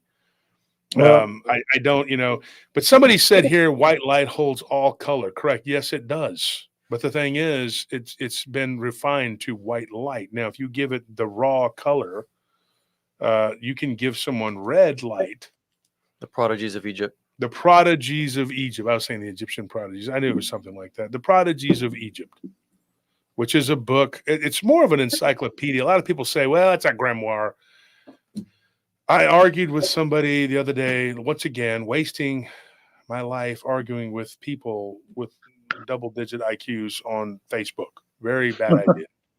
And they were like, it's a grimoire about a book, Egyptian Book of the Dead. I was like, there is no Egyptian Book of the Dead. If we do know of one, there was only one rumor, and it was destroyed by Napoleon's army, okay? When they raided the tombs near Cairo, supposedly one was taken, but it's a myth. I mean, that's a myth, just like the Al-Sharam that was, we talked about that with the Alexander, one of the reasons why he wanted to take Tyre. Mm-hmm. He wanted the Al-Sharam. Well, there's no archaeological, historical proof that that's what that was. So here's what happened with Alexander. I want to get into this real quick because I want to just side go into this so anybody wants to argue it. Alexander the Great was prophesied at least 336 years before he was born in the book of Daniel. He is the ram that stamps his feet. He was known as the two-horned one, okay? One horn representing Europe, the other horn representing Asia, because he became the master of both. Because he conquered, the southern Europa, and then he went into Asia Minor, and then, of course, so one horn was literally Hellenistic Greek, the other one was Persia. So the book of Daniel says that he would make a sacrifice to a strange god in Egypt. Okay, that strange god was who the Hebrews were actually worshiping, which is why they stayed in bondage for so long. Okay. And so I'm not going to get into it. People will argue. They'll start arguing and fighting if I tell you what I know to be the truth. They'll be like, because the book of this little skinny book right here has got all information of the master universe. I read it. He-Man's in there and everything else in there, but ain't no dinosaurs in there because the devil made them. And you're just like, okay, Ricky Bobby, you tell it like you. And so you can't argue with these people. I mean, you cannot argue with them. They got the retardation, and there's nothing you can do. And so they're going to come at me and be like, he had a pagan on there, and he was a witch, and he was saying to kill people with light and sticks, and it was like Star Wars mixed with Lord of the Rings and some kind of Satanism. That's what they're going to say. Oh yeah, they loved to always misconstrue everything that you try to tell them and everything, because they just don't have enough brain cells to think for themselves. I think they eat too much tobacco. Yeah, that's a possibility. They drink tobacco snuff too much, and they swallow so much of it that it has polluted. I'm kidding. I don't know what their deal is. They do, though. They have this weirdness about them that they don't want to learn. They're like, I've learned everything. When I was 7, I was already learned up. And that was it. And they're like, what's his name from Eastbound and Down? What was the name of that guy? What was his name? The guy from Eastbound and Down, the baseball player. What was his name? Danny McBride's character. I can't remember his name. Oh my God, somebody help me out here. But lead chips, D. That's right. So they're like him, and he's like, I don't need to work out. I'm trying to be an athlete. I'm not trying to be the best at exercising. Yeah. Just Kenny Powers. There you go. They're Kenny Powers and Ricky Bobby mixed together. They just don't get it, dude. And then on top of it, they become Aggies, which makes it even more of the retardation. So you have this craziness. They can't learn. They're completely, affected by. So this guy starts arguing with me about the Book of the Dead and if it's real and this and that. And he's like, well, Lovecraft wrote that. It wasn't real. It was based on 5 different books, in particular one. I'm just going to say it, the Shams al-Ma'arif, and you can go and look it up. But I encourage you, because people keep asking me for the name of it. There it is. Okay. Please do not go hunt this book down. Do me the favor. Don't put it on your computer. Okay. People's houses have caught fire. And I am not joking, and you will be visited by jinn. This book, according to the Middle Eastern lore of the Levant, it is protected by elves. Now, when the Arabs are very specific, because usually they're very generalized, and they just say, hey, it's the jinn. The jinn are everything. It's the jinn this, the jinn that, whatever, But when they come right out and say these things are elves, they're very specific about it. You probably should take heed and realize that they're telling you that there is a race of dark elves that actually do protect this book. Now, there is a show that we're going to do pretty soon, and it is Dark Elves of the Inner Earth, and it is a really messed up. This guy that this happened to, he was sucked into it by a roommate. So he got him to read some stuff that he should not have been. He was like, dude, I was working for a janitorial service. It was not some high priest in some Egyptian temple. But what ended up happening, he was messing with this book, and he was visited by these beings and taken to the underworld, where what I explained to him was, the unseelie court. He was taken to one, and he was taken to one because this dumbass that he was hanging out with, and I say dumbass, was playing around with things he shouldn't have been playing around with, and they went to a fairy circle. And he said, this is where we will find the jinn. Yeah, you found him. All right. And they took him. It wasn't a physical thing. He went to sleep, and he woke up laying on the ground. Very much like an abduction scenario. We'll talk about it. You watch what we talk about. It is a jacked up thing. And I would never recommend anyone in their right mind playing with this book. The thing is, he had a digital copy of it in French. Mm-hmm. And he said, well, I mean, it was in French. I thought it was a digital copy. Doesn't matter. I told him, I said, it doesn't matter what language it's in. It's the It's intent. all about the intent. Exactly. So when you said a bunch of words that really and truly you could say Klaatu, Naktu, Dukalukatu, it don't matter. This is a bunch of mumbo jumbo. But what is the intent behind it? Mm-hmm. Yeah. Right? You could say those names all day long. It doesn't mean anything. But if you say them and someone decides, hey, yeah, I'm going to use this, that's it. You could look at someone and say, Bubblicious fisheye, and you're saying it in a very evil way, and their thought behind it is to zap you with something. They could stop your heart. Yeah, I mean, like the specific words don't matter. Same thing with like symbols, like sigils and symbols. The specific way they look doesn't really matter. It's the intention that is evoked in the human mind when they see those symbols, but like ultimately they don't have objective meaning. Yeah. I feel the same way when it comes to cursing, just like, actual curse words. Like I don't think the words themselves matter. It's just like the intent behind them, because basically what you're doing is you're trying to visualize like hate and like throwing it towards someone. Yeah. Mm-hmm. So like if you just say the words in like a friendly manner, like right now, I don't think it really is going to affect anything. Well, that's the biggest problem with text. Like I've had women break up with me over text, and I thought we were going to dinner. I'm joking. You know how like people will replace curse words with just other words? I'm like, the intent's still there. Yeah.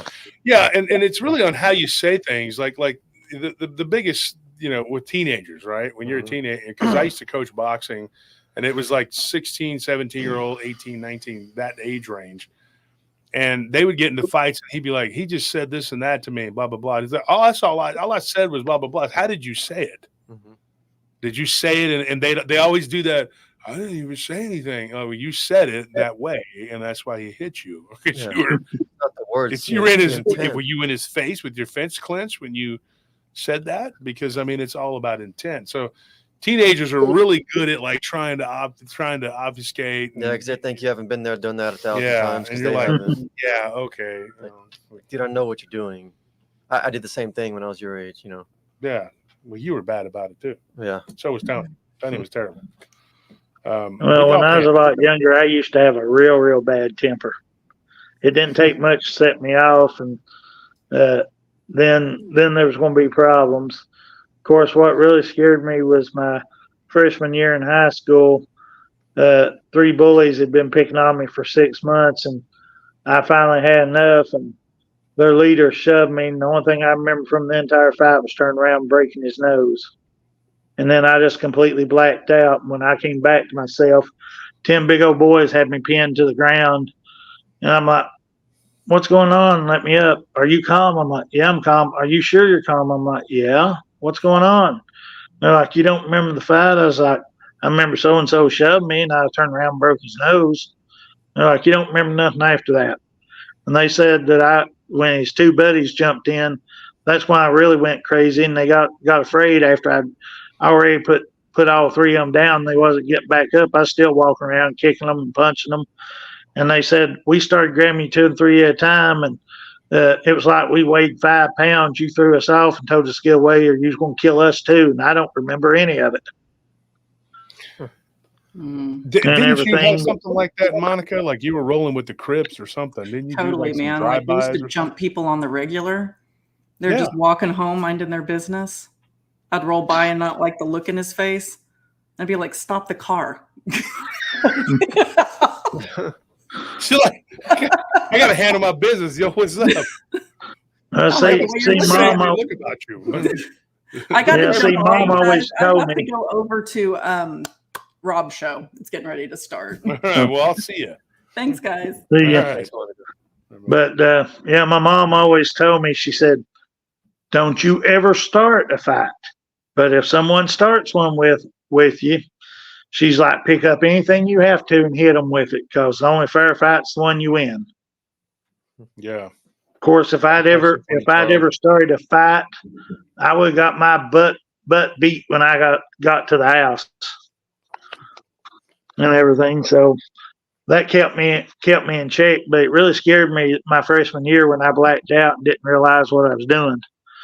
So it kind of chilled me out a little bit. Now that I've gotten older, I don't really. Now I think about consequences and stuff, whereas when I was younger, I didn't think about any consequences. You have to. So Charles, you mentioned earlier that you have this guardian, and you said it has the form of a dragon, correct? Yes. So where does this guardian come from, and what vested interest does it have in being your guardian? Does it get something out of it, or does it even have a choice in the matter? I mean, like, how did it get there? How long has it been there, and why is it there? Well, technically, all my guardians have been with me from the moment I was alive. Now, the reason why sometimes my guardian takes the form of the half human, half dragon is this goes back to something that I'd thought of for a while, and then a medium friend of mine came up to me at one of the psychic festivals I was at. She said, some entities want to talk to you later, and they want me to channel for them. I was like, okay, when I get a chance, I'll come over. And the entities was, when she channeled for me, was telling me, said, you've got a very old soul. And I kept pushing them on, well, can you quantify that and give me like a timeline or something? And they thought, and they still couldn't quite place it. And then after she quit channeling, about 30 or 40 minutes later, they finally popped in, and they said the closest we can get to giving him age to, so just tell him he's been around since before the physical earth plane was even here. And when, of course, they said that, I was like, well, that ain't an old soul, that's an ancient soul. And I said, now that kind of explains some things to me, like why I've been drawn to so many different cultures over the years, and and I've studied different religions and stuff like that. I said, probably at one time I was part of those groups, and that's why I do it. But there were some lifetimes I wasn't human. I think I was a dragon in one lifetime, or at least that's what I've been told. Mm-hmm. And so, and of course, I was Fae at one point, because the Fae that guard me now, I was part of them at one time. And I mean, they both the dragons and the Fae, they can be pretty nasty if they want to be, but like I said, it depends on what you've done that made them so mad. Like with the Fae, if any entities try to mess with me, if it's something really nasty, they suddenly show up. But really, even they admit, well, you really don't need us, but we're just showing up just in case. because about, let's see, I think it was in 2019 or 2020. I can't remember. It's right before, I know it was right before the pandemic. I was at another friend's psychic festival, and all of a sudden the guardians that were Fae suddenly popped in all around me with their staves at the ready and their swords out. I'm like, okay, guys, what's going on? And they're like, somebody's just sent something after your little circle that you're part of. I was like, oh, really? And then suddenly I started picking up all these different guardians from different people heading towards this battle. And then my guardians took off to go join it. And then, of course, something that I don't normally let loose, which I call my little inner beast, because when it's the darkest part of me, and I keep it chained up pretty tight. It said, let me go, and I didn't even have no choice. The chains popped off of it, and it took off. And it still beat everybody else's guardians there. And for this battle, it was one entity against 301 guardians. And all the rest of the guardians just sort of stood down and was going to watch the fight with my little inner beast going after this thing. And fortunately for it was smart enough. It decided that it was better to leave and not try to do what it was ordered to do, and everything. Of course, it managed to elude my trackers because I'm good at tracking energy back to its source, but it managed to get away before my trackers could lock onto it good enough to follow it back, or else I would probably have my little inner beast go and talk to the people that sent it personally. But like I said, my little inner beast beat all the other guardians to where we was going to meet this thing head on, and it was right in the front, snorting and pawing the ground and roaring. This entity showed up, took one look at all the other guardians laying around, just getting ready to watch the battle. And it was like, now wait a minute, they're not even in the fight mode right now. They're just going to watch the show. So do I really want to mess with this little creature in front of me? And it decided it wouldn't. But most of the time, like I said, they'll still show up if something bad's coming around. But most of the time, they just like, oh, we just come to watch the show. Because one time before, some dark entities showed up and was pretending to be them. And of course, they were asking about a friend of mine that these same Fae also guard, because we were brothers in a past lifetime and part of them. They just they showed up and like they didn't know where he was at and was asking me. And I knew immediately they wasn't who they said they were. And I told my then girlfriend at the time, I said, these entities are not what they're pretending to be. And she's like, okay. She's like, I know you can open portals. She's like, you open the portal and you just tell me where it's at. She said I'm going to do something here. And she threw out an energy bubble, which went all plumb outside the house. And they were all laughing at her, going, what good does it do to throw up an energy bubble? We're already inside. And about that time, she contracted it and made it their prison. And they were like, but you can't do this to us. She's like, well, I am. And then she asked me where the portal was, and I told her.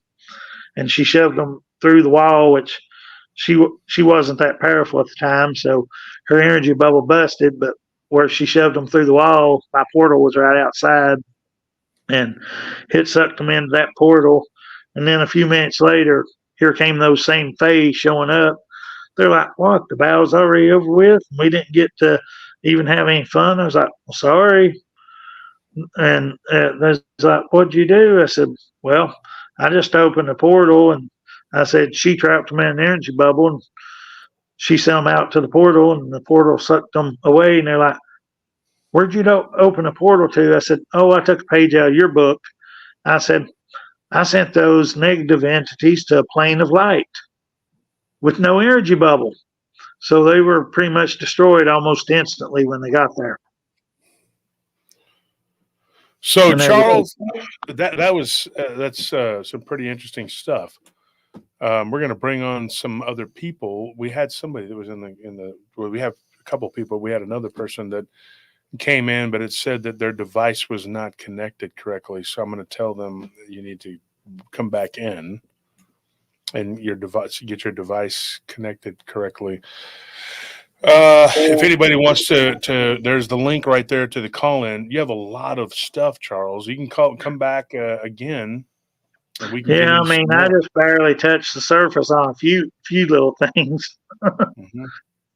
I mean, I've never encountered the dog man yet, but I have had entities show up at places before, and suddenly I've had my little guardian suddenly popping into me, going, "Let's go play."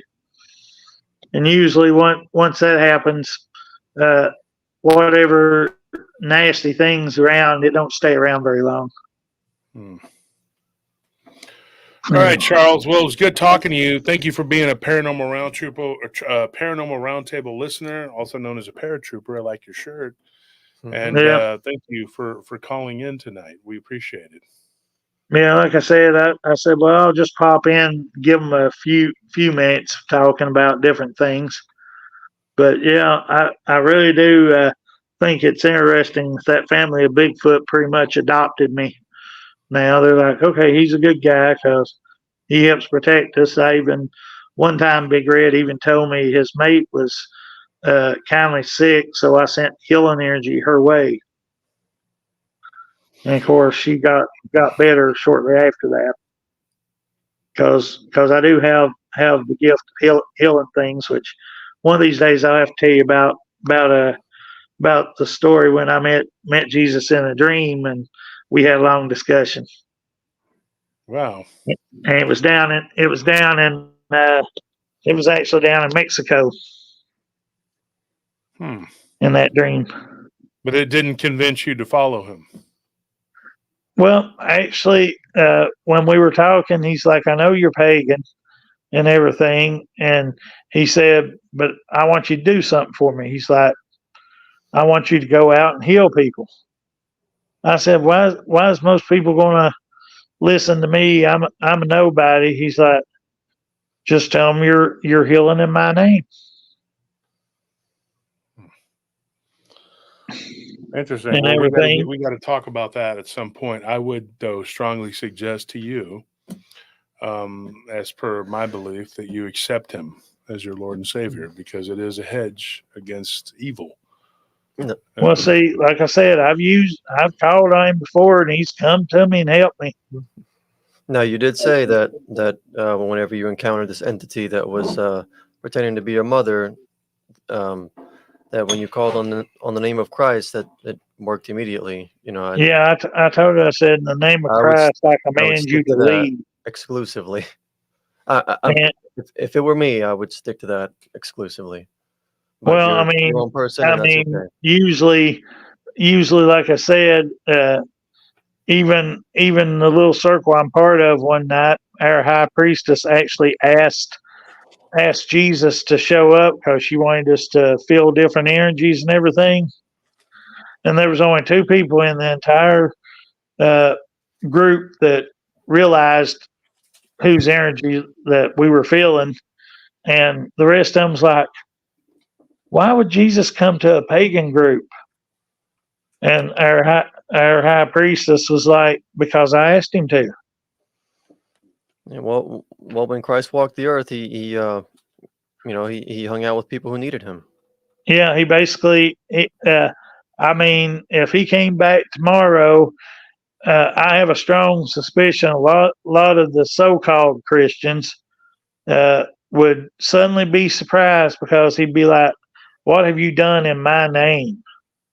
I'm going to go over here and hang out with everybody else that you said was evil and everything, because they're more like me than you are. Because you all did things in my name that I would have never done. Yeah. And everything. So it just freaks people out. Will be definitely surprised.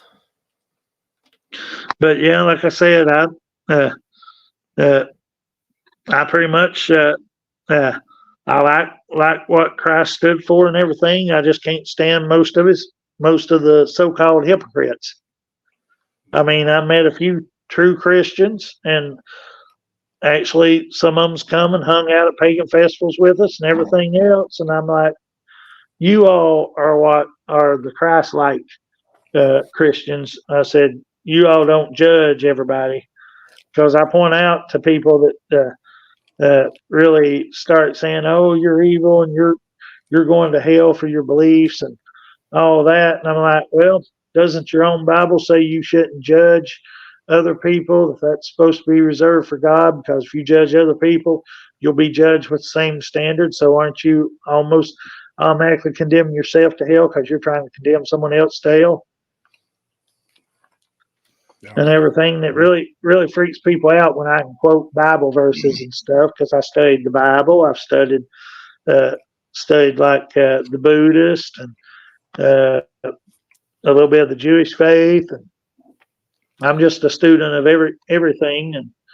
And like I said, I pretty much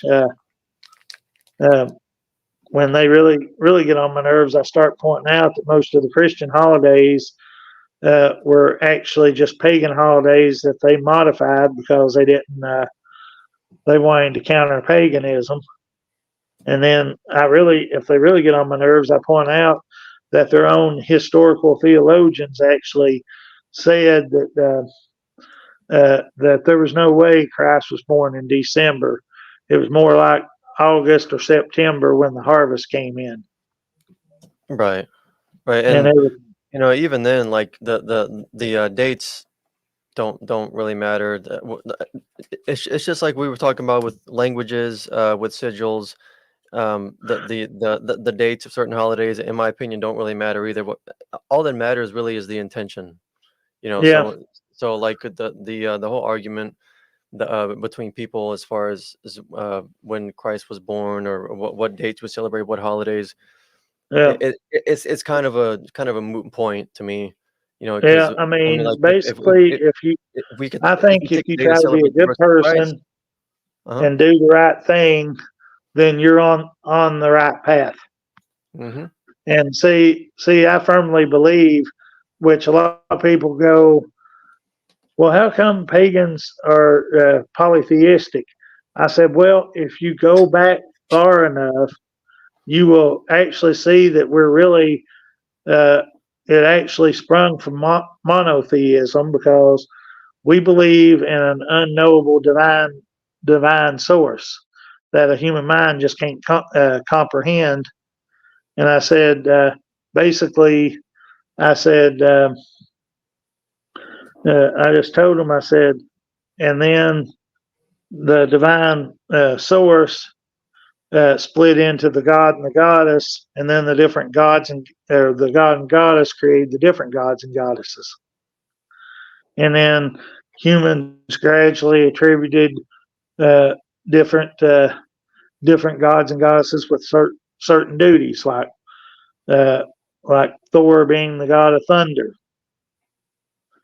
and everything, and which is also in Lil, the Sumerian god of storms. Yeah. Supposedly, according to the Sumerians, he was the one. See, that's the thing. I believe at one time all religion was one religion, and then as people either got power hungry or moved away or got dissatisfied, they modified the one religion into what all the religions we have nowadays. Mm-hmm. And everything. But like I said, it really freaks a lot of people out when I tell them. I'm like, yeah, most pagans still believe there's an unknowable divine source. I said it's what the Christians call God, what the Muslims call Allah, what the Native Americans call the Great Spirit. I said it's all the same being. All right, Charles. Well, thank you for coming on. We're going to get to some other people, but I appreciate you coming on and talking. Thank you for being a paratrooper. We appreciate it. Yeah. But we'll talk some more, because I know you'll be interested in the Jesus stories. Mm-hmm. For sure. And everything. because I didn't know All if right, you man. were listening when I was talking about the encounter that happened in Mexico where Jesus told me to heal in his name and everything. And I But appreciate you coming on, man. okay, y'all have a good night. All right, you too, I'll Charles. tell you Charles, this. thank you for your time. So that was Charles. I guess first question is, I mean, like, what do you guys think? I mean, I know people are going to say, well, he's admitted that he's a pagan, so they're going to think he's a bad guy, whatever. But I don't judge because we're not supposed to. Yeah. It's not, as someone who's supposed to be a follower of Christ. It wouldn't be Christ-like Mm-mm. to Not to gonna- write him not off gonna as an judge. immoral person, but because he's pagan. I mean, like, we express what we believe, what we would have done. We gave the best advice we could that we believe if he takes would be a positive step in his life. But he's his own person, and we're not here to tell people how to live their lives. We're just telling them what works for us and what we truly believe in our hearts. So, whatever. Well, there's so much that we could be taught that people don't know that they could learn from anybody. You can learn from anybody. If you ask the average Christian, like who they believe is the devil, like if you said, who is Satan to you? They're going to say Lucifer.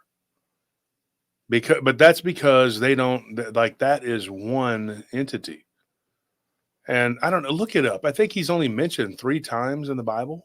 Look it up, the number. I think it's 3 times.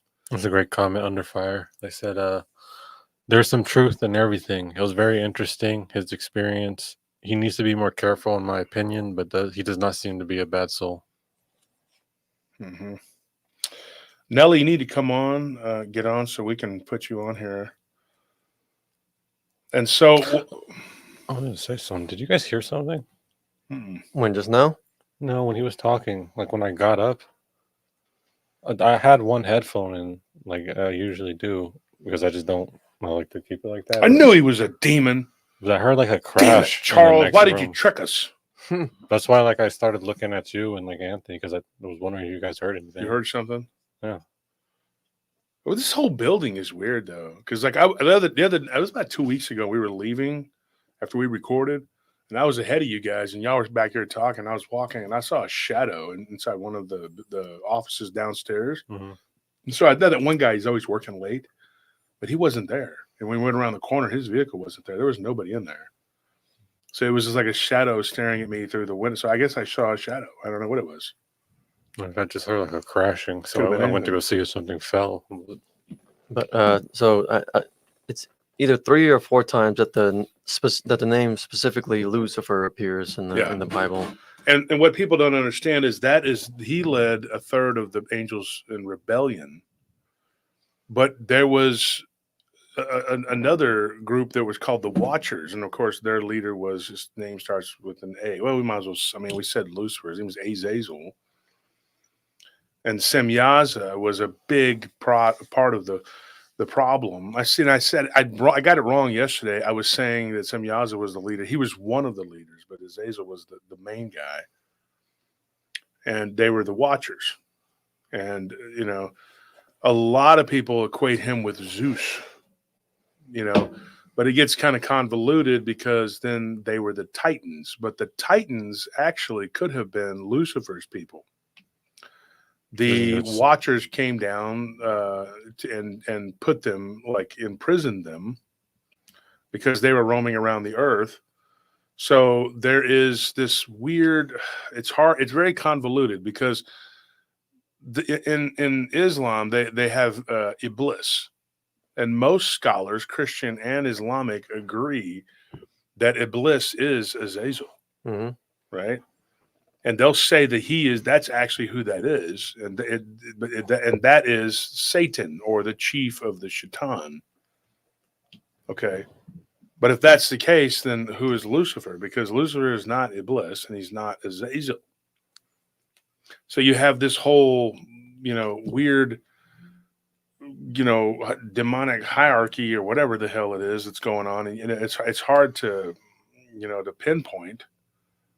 And so you can't really, I mean, it just gets really convoluted. And then everybody in Christianity says, well, it's Lucifer. He's the bad guy, right? But not necessarily, because if you look at Genesis 6 and then you look at, the book of Enoch, that's not who that is.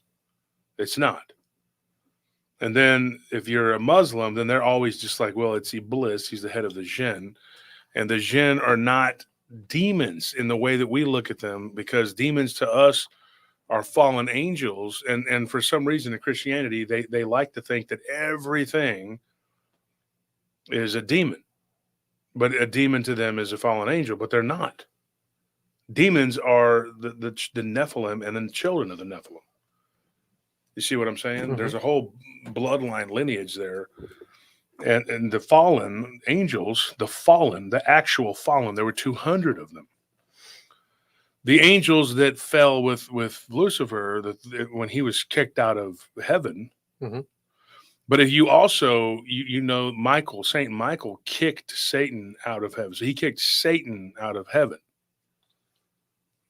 So if Satan is the term that's given to Azazel / Iblis, then what the heck is going on? Who is Lucifer? But Lucifer was actually the one that was kicked out of heaven by Saint Michael. But then the fact that they're all referred to by the same title as of Shaitan is very telling, because it's a title and it's a race of beings, the Shaitan. So people, see, Charles Center says, supposedly the demons came from Lilith. No, see, that's the thing. They didn't all come from Lilith. There was the vampiric demons that came from Lilith. Now, there are two different kinds in the Middle East that the terms are they called the Yuta and there's two different ones. You can look it up. There's two. Yeah, they're Arabic words. They're Arabic words. Hey, Nelly, how you doing? Hello, can you hear me? Yeah, we can hear you. Okay, cool.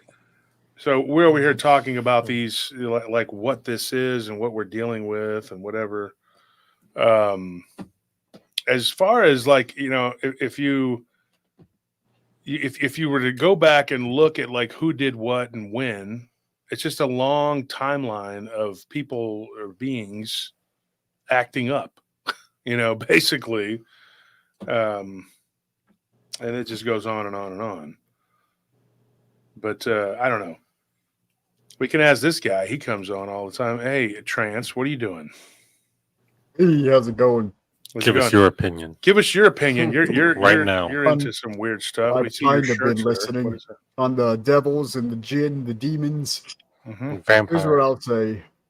I'll say that the demons are specifically the disincarnate bodies, let's say, of the Nephilim, the disincarnate forms of the Nephilim. And in fact, they work a lot with angels in ceremonial magic when you're working with them. I'm not saying you guys, when I'm working definitely not us. with these forces, I'm really looking at my internal forces and saying, if I have to go through this gatekeeper, I'll walk right through it. And I can also speak on the power of both the Christos and of the Luciferian essence, if you would like. When you are going to talk about the Luciferian essence, what do you mean by that?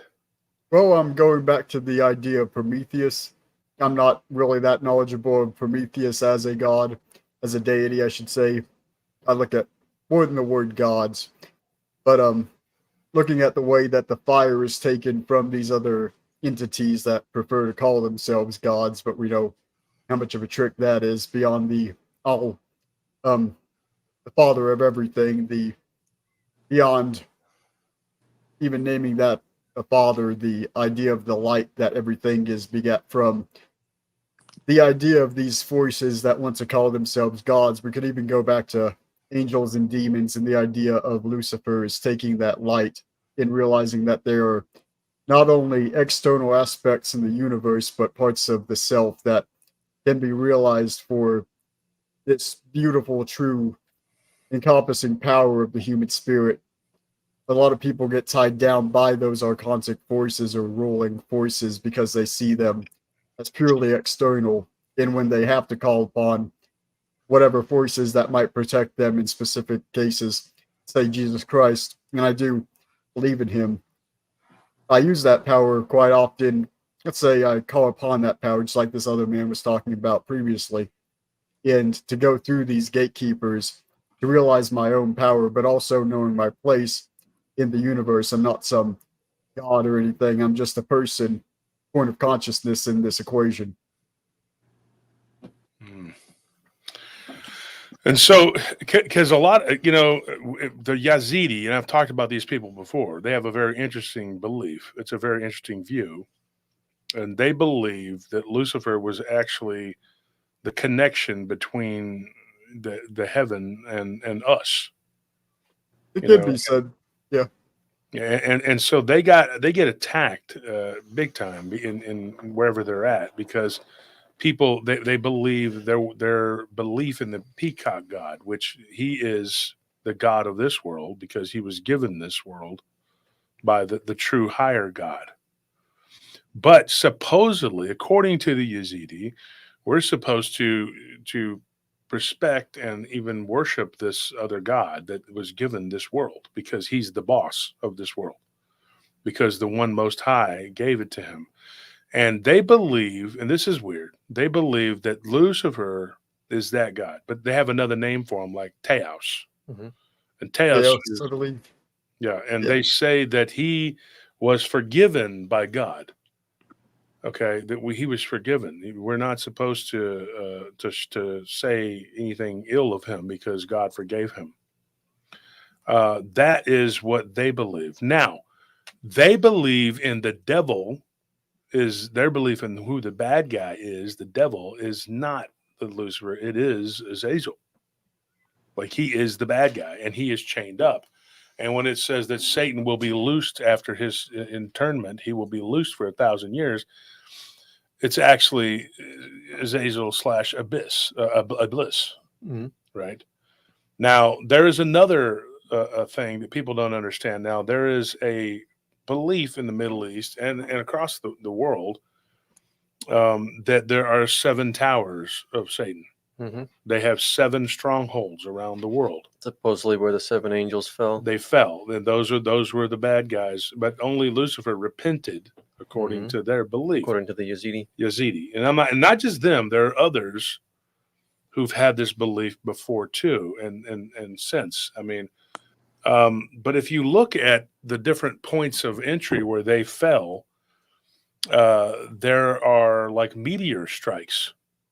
That's what it looks like. Mm-hmm. One was in Siberia, right? And then there's another one in the Forbidden Zone. And when I talk about the Forbidden Zone, I'm going to tell you a story that will curl your toes when it comes to this guy. Anthony knows what I'm talking about. He's Filipino and Arabic. It's a weird mix. But my mortgage broker's, he's black and Filipino. So, but, he had a story to tell about going into the middle of Australia. He was being led by an angel that led him 250 miles into the middle of Australia with nothing but like a few gallons of water. And then he was told, you will have, there will be supplication, whatever it's called, when you get there, which there was. And he was taken within the earth, where he dwelled there for 2 years, which to him seemed like 2 days. He came out, and it was like 1998. He went in 1996. So this guy says, he goes, I got a story. Nobody believes me, but I met this fallen angel, and this angel said all these crazy things to him, and was trying to basically plead his case to tell him, and show him all this stuff. The guy who gave me this story, his IQ is like 170, which is really high. Wow. Really high. That's higher than mine. Mm-hmm. And I'm not saying like I'm above Very high. genius, but I'm saying like don't want to say that because people are like, he thinks he's smart. He thinks he's tough, when I'm telling you the truth. Don't care. But what I'm saying is the guy's IQ is very high, and he showed me And so I told him, I said, well, you can go online. There's a particular test. Go take it. Show me that. And he did. And so he's a very intelligent guy, but I said, you know what you were communing with is a fallen angel. It's not an angel, right? It might have been part of the heavenly host at one time, but he fell. And I'm not going to say his name either, but he had an interesting story. And it goes along the lines of the same thing we were talking about with the dark elves. You know, what happened to this other guy? What happened to the other guy? It was very similar, but he ended up going to this fairy circle and thinking, I'm just going to help out this friend of mine who's messing with this forbidden book. And, well, I'm just going to be really stupid. I'm sorry for saying that, but he did something that I would never mess with, never do. And his life's been turned upside down. Now, one of the other places that is considered one of the 7 towers is Petra. And supposedly under Petra is a whole world, which I believe. And then there's another one, and that is in the Forbidden Zone, also known as the Quarter, the Forbidden Quarter. What that is an area of the desert, the Saudi Arabian desert, the Arabian desert, where nobody goes and nothing lives, supposedly, except for these malicious sand, as they call them, sand skit. That's like the English word. It's as close as we can come. I don't know what the word skit means, but that's as close as you can get to it. But that's what they are, and they're a type of whirling dervish demon. And if they catch you in their like pyramidal, embrace, they will take you to the underworld. Now, there was a guy that Lovecraft wrote about it was really him. And this guy's name was Al, I always get his name wrong. Anyways, he was supposedly a real guy that I think it was Ibuni. That's the guy that wrote, he used mathematics. And I mean, and what he did was he wrote that the Shams al-Marif. And I believe that what he was writing about, I think he was basing it on science and math. But he's very specific in there about what to do, how to do these things. So the name that the guy used, that Lovecraft used, was like a fake name, like a pseudonym, but it was a real guy. And he was using the Necronomicon. Now, some people get it confused with the Simon Necronomicon. That's a conglomeration of a bunch of bad stuff thrown together, Crowleyism and all kinds of other stuff. And it's just a copy of people's, whatever. Dilemma. Yeah. And so when you get into what this guy was doing and saying, they're in the desert, in the Forbidden Zone, what is what they call it, there are camels. Now, this is going to sound weird because people don't know what we're talking about. It's weird. Camels were used pre-Islam to represent evil entities. If you don't believe me, look it up. And goats were another one that were used because goats didn't listen. So a lot of times the evil, dark entities are they're depicted as being goat-like, like Baphomet. Now, Baphomet would be like a 5th generation Nephilim, but he would be of the bloodline of the supposed Canaanite god Moloch. Now, there's just all this weirdness that goes on with these beings. But, if you spend years in the Forbidden Zone, 11 years exactly, supposedly, this guy, and I can't remember his name. You can look him up. The guy that was supposedly the author of the Necronomicon. Now, that's the fictional version of it. But you got to remember, fiction a lot of times is based on fact. And Lovecraft was really good at writing fiction based on fact. And there is a sort of demonic entity that's found in the Forbidden Zone that fits the description of Cthulhu to a T. And that he rises up from the sands, from this upside down pyramid, and he's brought forth by the dervish, which are his people or whatever. And he is the culmination of the evil of these dervish type beings. It's funny. Huh? Rises from the waves of sand. Yeah, basically. And so you have this sort of like fiction that's written about it, but it's based on reality. And so whenever you go and you read this stuff, and of course one of the towers of Satan is found there. But what people don't understand is Satan is not one guy. Because if Lucifer was called Satan, and then Al-Hazared, I think his name was. Al-Azared, yeah, Yeah. okay, that's his name, Al-Azared, whatever, Al-Azared or Ered, Red. Al-Azred. yeah, Al-Azared, yeah. So if you look at what I'm getting at though is that if you look at these different points, how can each one of these towers be a tower of Satan? Because they actually have structures.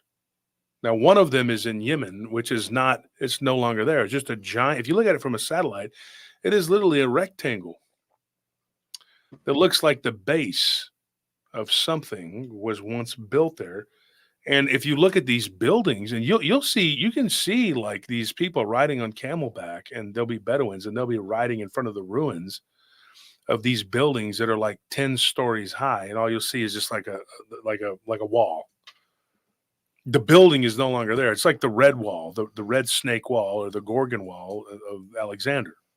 Sounds like they had eyes of Sauron all over the place. They did. Yeah, exactly. It was weird. And the Bedouins, they'll say, well, those were built by the old ones to imprison the shaitan. So when you start getting into that, you're like, what in the hell is going on? You all right? Yeah. Usually imprison is synonymous with utilize, especially if they're talking about towers like that. I was actually wanted to say something about this quote that people, I think, seem to misinterpret a lot in the Bible.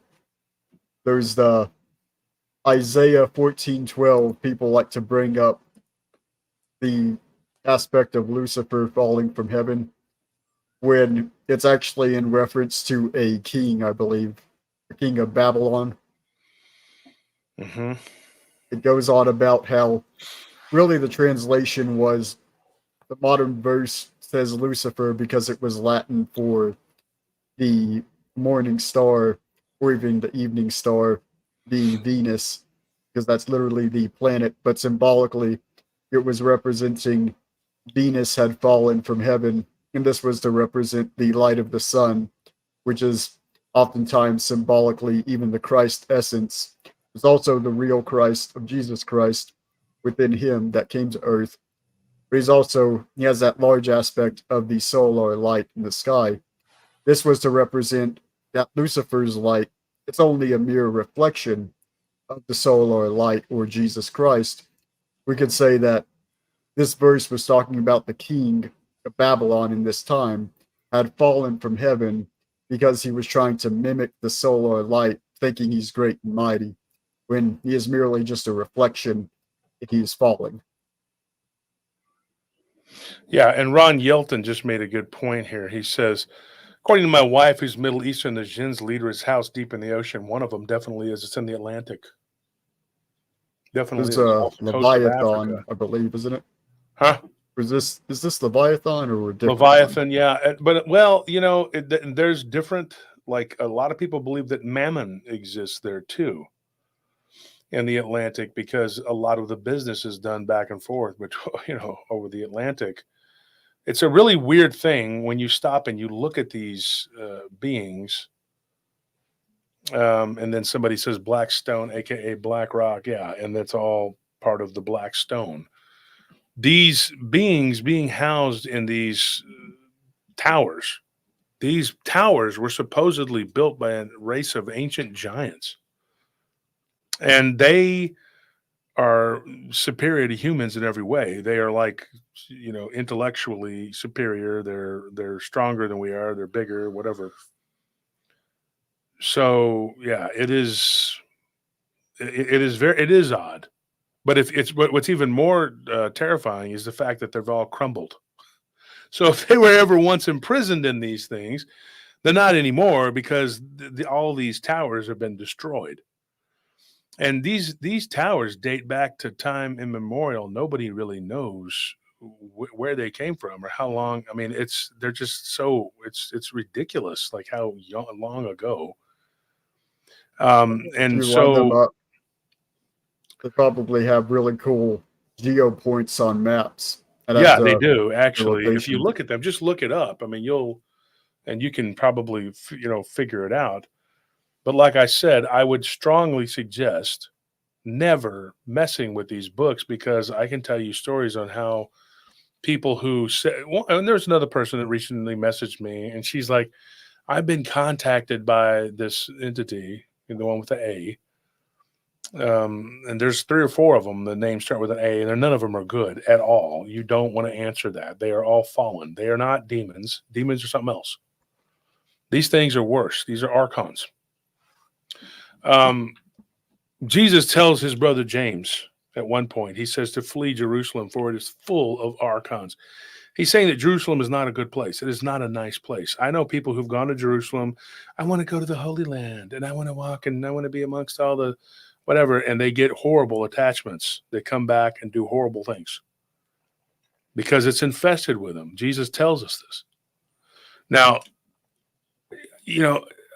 what you got to understand something, Delana just made a good point. These books destroy people's lives. They do. And these people, my thing is, and I want to say this, Jesus says it, you have to understand this, he says, my people die for lack of knowledge. So when you have the ability to obtain and retain knowledge and then regurgitate it to people, it is a gift and you should use it. And that's why I do this. That's why I do, because I think it's important. I think it's important that we do this. So that's my thing. I believe like it was a calling and I had to answer,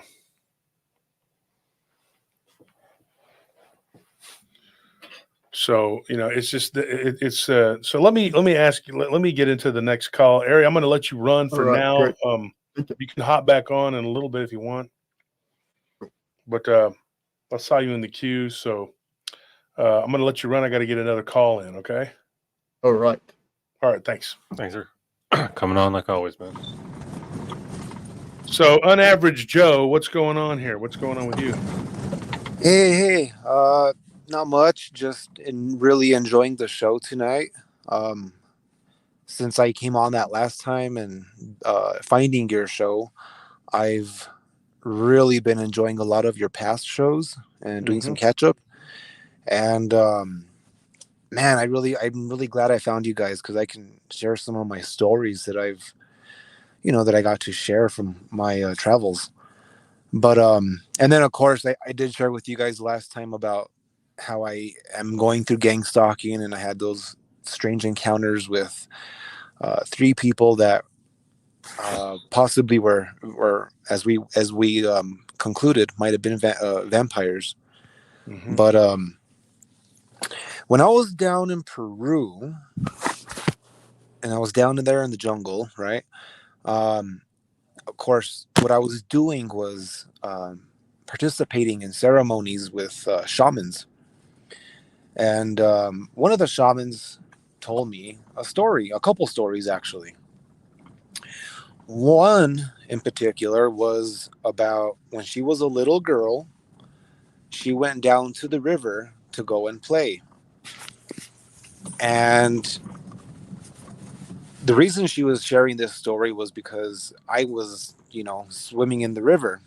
And she told me that she doesn't venture out further than ankle deep, and that's where she washes her clothes. But here's what she tells me. So she said when she was a little girl, she went down to the river to go play. And what she encountered was at first this very translucent looking type of spaghetti hair, as she described it in the water.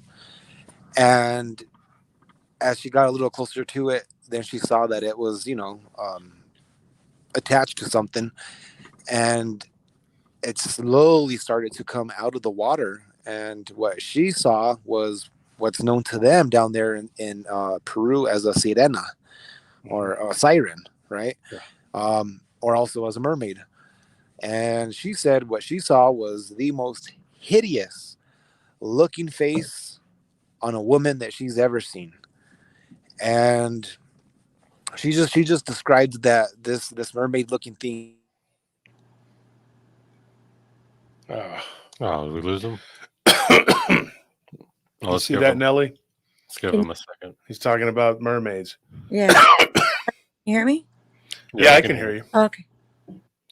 You know, it sucks that you're talking about like kind of lost knowledge because it's not some ancient text or anything like that. But I remember you gave me this book about vampires when I was living with my mom still. Mhm. And it just went over like a bunch of different vampires from different cultures. And it like explained their origins or like their uniqueness or what kind of different things they go through.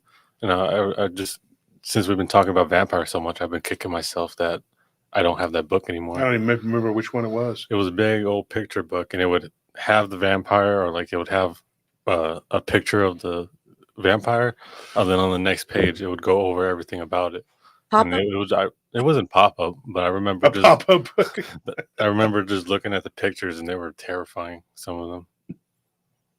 I think one of them looked a little like you, Nelly. Wow. Nice. You hear that? So Nelly, tell us what's going on the front with the next music song you're coming out with. What's the next one? The one I'm working on right now with is the Lyle Blackburn one. Okay, with the Stanton Creed. Mm-hmm. Cool. That sounds good.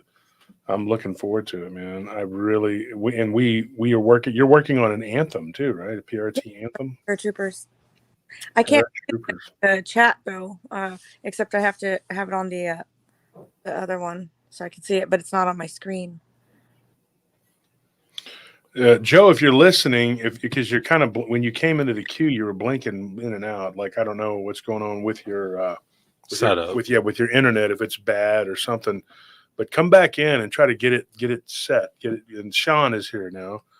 Sean, what's going on, man? Hey, Josh. I'm doing Hey, pretty how's it well. going, man? How about you guys? Good. Good, fantastic. I'm glad to come back on. I don't want to take up everyone's time, but it is. Bird next. No, I'm kidding. Oh, good. Thanks a lot. See ya. Next person. Right. It is. Like I can't hold on one second, Joe. Like I don't know what's going on with your connection, but like it's white, and so that means I can't add you for whatever reason. I don't know. Can you see the queue on yours? No, because it's like black, and then gray, and then it's like it's kind of Let me going go in over and to out. this computer, see if I can see. There was another person that came in, and his name was Dar, D-A-R, and he was trying to, but he couldn't connect his microphone. And then there was another person, Sheila, that came in. If you guys want to come in, just try to get in if you can, and we'll see what we can do. And then Lakota, if you wanted to come on, you had said you wanted to come on. So we're having the internet is kind of because it's been storming all day. And they were like, it's supposed to storm between 1 and 3, and then it's like still going. We're like, okay, liars. You know, they always say that. It's nice. It's very lovely. I like it. It's I wish it would storm from now until the middle of October. I'm telling you, so we don't have to deal with this damnable heat. Yeah, it keeps things cool. And these gnats. Austin is Oh my overrun with gosh. gnats. Like they're everywhere. I walked into the freaking. Well, it's one of my favorite places. I don't want to say anything. I like the place, but I walk in there and they're just buzzing around everywhere, and I'm like, I'm not gonna get something to eat here. I mean, people. I don't want to eat gnats. Yeah. People keep complaining about these cicadas, but it's these dang gnats. It annoy me. They're horrible. They're everywhere, and It's it's just that with extra pepper. it's just like get a gnat sandwich there. Joe Burgess. Joe, I kind of camera's looking okay. All right, so he can come in too, and average Joe. There you are. So we'll try to get to you, Sean. What do you got to say before we got time to give you a story, and then we got to move on to someone else, and then you can always hop back on next week. So Exactly. It's got a lot to do with in humility, love, and I would express my experiences. It's got to do a lot of dragon stuff. Dragons? Yeah, either Yeah, you that call it was dragons or that was what Draco. Charles was talking about earlier. Yeah, that's very funny. So I'm taking that as kind of a sign. So I'm skipping the part of how I came to Christ and everything, but this happened right after. So I was thinking back about my experience I had in that surgery, right? And I was thinking about that a whole bunch. I'm going, okay, was I being tricked and fooled by some form of evil entity, evil spirit trying to trick me into something, right, during that time?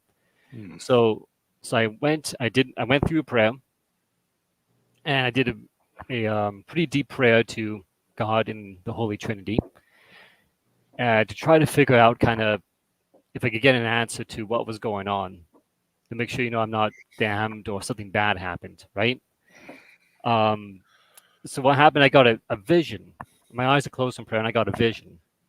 And in this vision, I saw a dragon with a rounded eye, right? So kind of reptile, draconic like rounded eye. And the eye reflected, you remember when I talked about how when I was younger, I had my iris kind of change color? Yeah. Yeah. The same, almost exact same type of pattern on this dragon eye looking back at me in this vision. The same type of dragon, black scales, looking back at me, and then faded. I finished my prayer, and then I went kind of a meditative state and had a connection and a conversation with this being. And it took me almost 3 months, 2 to 3 months to really fully accept, because it's pretty significant to accept something like this. But pretty much what I got was, this is my true self. This is who I am in spirit. This is So why spiritually, you're like you look like a dragon. That's who I am spiritually. I'm an aspect in this life. I, Sean, am an aspect. I'm a human aspect. There's nothing with the reptilian shape shifting physically. I've had nothing like that. But this is what I've been kind of getting as an aspect. It's not as a guardian, but this is who I actually am. Well, because when we were talking about earlier, and I told Anthony this when we were talking about the 7 towers. Mm-hmm. If they were built by possible ancient aliens that were giants, and they were to house evil entities that were maybe intergalactic, it would literally be like giant aspects of ourselves, and they would have been imprisoning draconian-looking reptilians. Mm-hmm. Because a lot of people describe demons as looking dragon-like. Who created? They really do. Who created the reptilians? So, Sean, you're a demon. See ya. Goodbye. Well, no, but this story here has huge. Now, I say this all of humility. I'm no better than anyone else. Love and humility. I'm a filthy sinner. You all need to repent and do good, right? The fact that Jesus kind of came to me just helped me turn to God, right? Yeah. I was already saved before. What I had, you're going to want to hear this. This involves the black goo that you've talked about on your show. Yeah. Okay. So I'm going to fast forward because I have everything written down here to keep track of everything. Now, one of the big things that happened with this too is during prayer of this and after. So have you ever heard of phantom shifting? Phantom what? It's like phantom limb syndrome. So if someone loses like an arm, yeah. So I want you to imagine that, but it's almost stressful to say because it's pretty out there, but I can feel at times like a tail or a spine or a muzzle or claws. Hey Joe.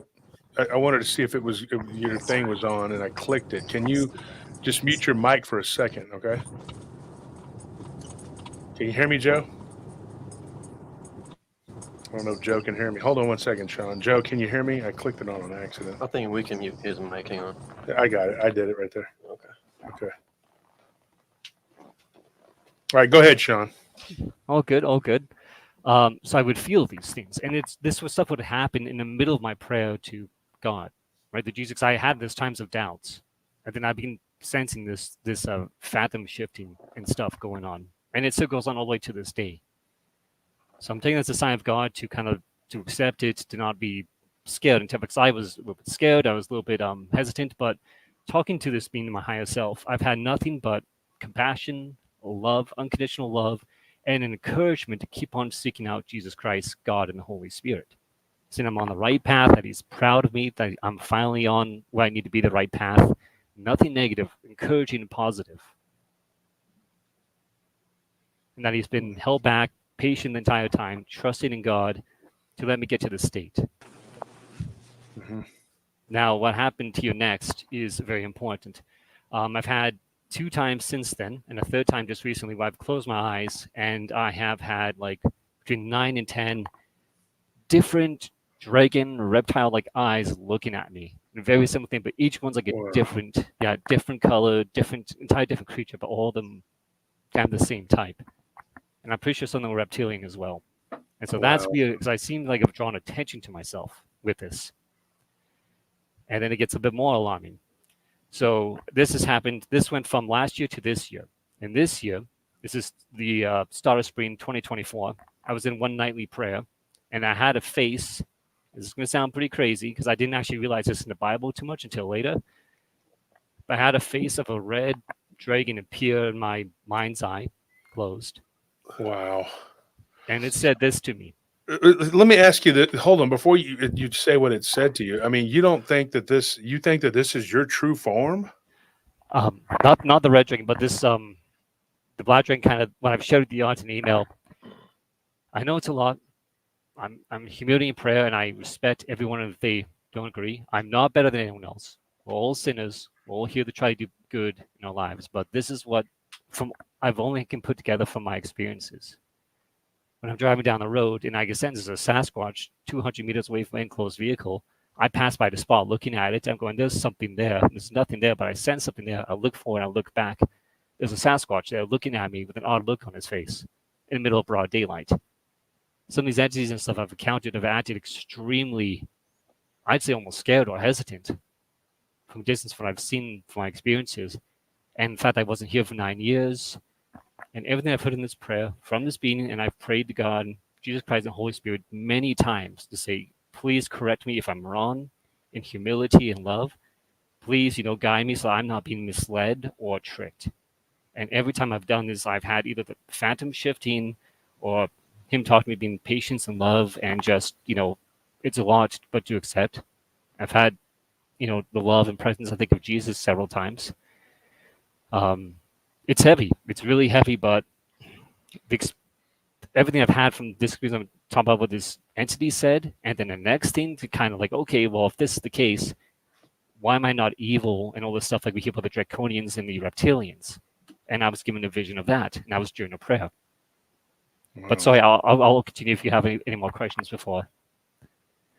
No, that's it. I mean, thank you for that encounter, Sean. If you have something, come back next week and just. I will. I do want to share just one thing, just because this is important what the thing said.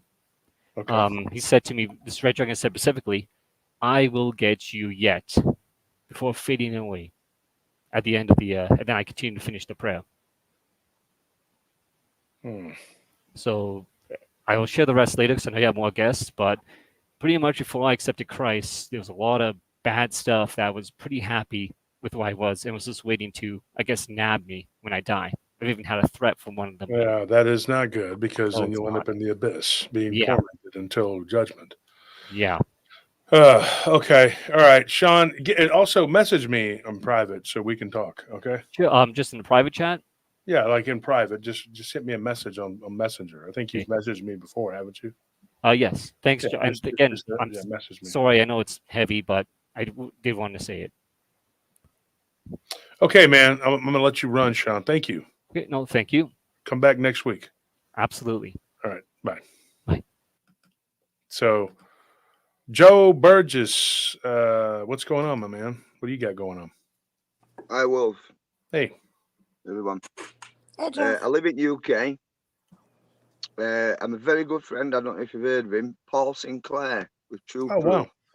Good friend of mine. He only I like lives down Paul. the road from me. We do go out quite regular, looking at strange orbs and things, over at North Sea, over here on East Coast of UK. But from 2nd of June last year, I was at home. My wife and kids went over visiting family in Doncaster. That's my football T-shirt, Doncaster Rovers. I see that. So I'm not from I'm living in Bridlington. And that's where we are on the east coast of Yorkshire.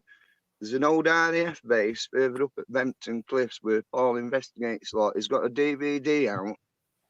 He spent 3 years in making. It's called Wolflands, and you can buy or rent on Amazon. I have a copy. But yeah, he's a very good friend of mine. So what happened was this particular night on 2nd of June last year, I decided to go some wild camping at a place called Dayan's Dyke. It's about 200 foot above sea level because we're right on edge at sea, if you know what I mean. And there's ancient burial grounds up there going back to Bronze Age, Neolithic periods. There's a lot of history up there. There's a lot of strange encounters that people's had to do with like big cats, black cats, and dogmen, skinwalker things or stuff like that. And this particular night, I'm on my own. I'm ex-military. I used to be in Royal Logistics or a truck driver in British Army once upon a time. I've got my cat badge tattooed on my arm there. Oh, wow. And my lucky horseshoe. I've served in Afghan 2007, 2008. So that's a bit of background on that. So, you know, I'm not like easily phased in that. I don't mind getting mucky and going out doing a bit of wild camping from time to time. Well, this particular night I goes up to Dayan's Dyke, you know, not thinking anything or expect. We're out doing. I'm in my van. We're camping out now. Me and my missus and that. We're doing a bit of camping out now. It's around about 6 o'clock in the morning here in the UK. And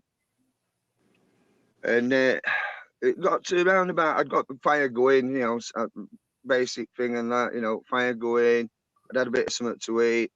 I got a bash set up, what we call a bash, not a tent, you know. I just set just total army style, you know what I mean? I got my big Bergen with me, just gone full army thingy into it and that. And it got to around about 2:30 in the morning, and tide were in, but it wasn't a rough sea. You could just hear waves lapping and that, and there were birds still tweeting in bushes and trees and that and things like that. It just all went dead, totally dead silent. And I can't hear it, you know, thinking, oh, it's just probably because there's deer up there and badgers and foxes and things like that. So I just, you know, carries on and that. And then I just got this feeling and I just thought, there's something not quite right here and that. And all my head stood up on end and that. So I thought, I'm going to go back to my van because my van was in car park and I'm on what, it's like a viewpoint. There's a map. And it shows you all like where burials are and this and that other, you know, area and that, because there's loads of trails to go through woods and things like that. And so I decided to put fire out. I've got my bottle of water with me, so I put fire out, made sure that we're out, packed my gear up. But all the time I'm doing this, it just didn't feel right at all, and I just rammed it all in quick, if you know what I mean. I just like rushed it and I just rammed it in, set off through the forest. Now I got a torch on me, but with being in army, we only use like low lighting, like red light or something like that. But I don't use it, you know what I mean. But I've got my compass and things, so I can navigate. And I know my way about. So I'm walking through woods in total pitch black. And I'd say maybe 60 to 80 feet behind me, I could hear these crashes and bashes and that, you know, it was branches as thick as my arms and that, you know what I mean, breaking and things like that. Because after being back, you can see where they're like bent over, and you know what I mean. It's just because I've been up since this and that, and I've took my multimeter, which is a military grade multimeter, and I've tested it in certain areas where these things I've encountered and that. And EMFs have just gone off at scale and that and stuff and that, you know what I mean? So anyway, I gets back to the van and I'm taking all my I've got my webbing and my Bergen and that, so I take some Bergen off, chucks it in the back of my van. And as I'm taking my webbing off, it felt like somebody grabbed my shoulder and pushed me down like that. They went, come over here, and I looked round, and went out there, and honestly, I absolutely pooed my pants and that. So I jumped it back at van, kicked the door shut, and locked myself in. And I'm thinking, God, what am I doing? What am I doing? What was that? What was that? So I crawled over into the front of the van, fired it up, and I went back home. I phoned my partner because she was over at Doncaster with family, and I told her what had happened, and that. She went, well, don't be going back up there. I says, I'm not going up again, and that. Anyway, about 2 days later, I went back up, but I went through daytime, and this is where I took my multimeter, and I was doing it because there's this post, and it's got this name, I think Ken Harrison in it.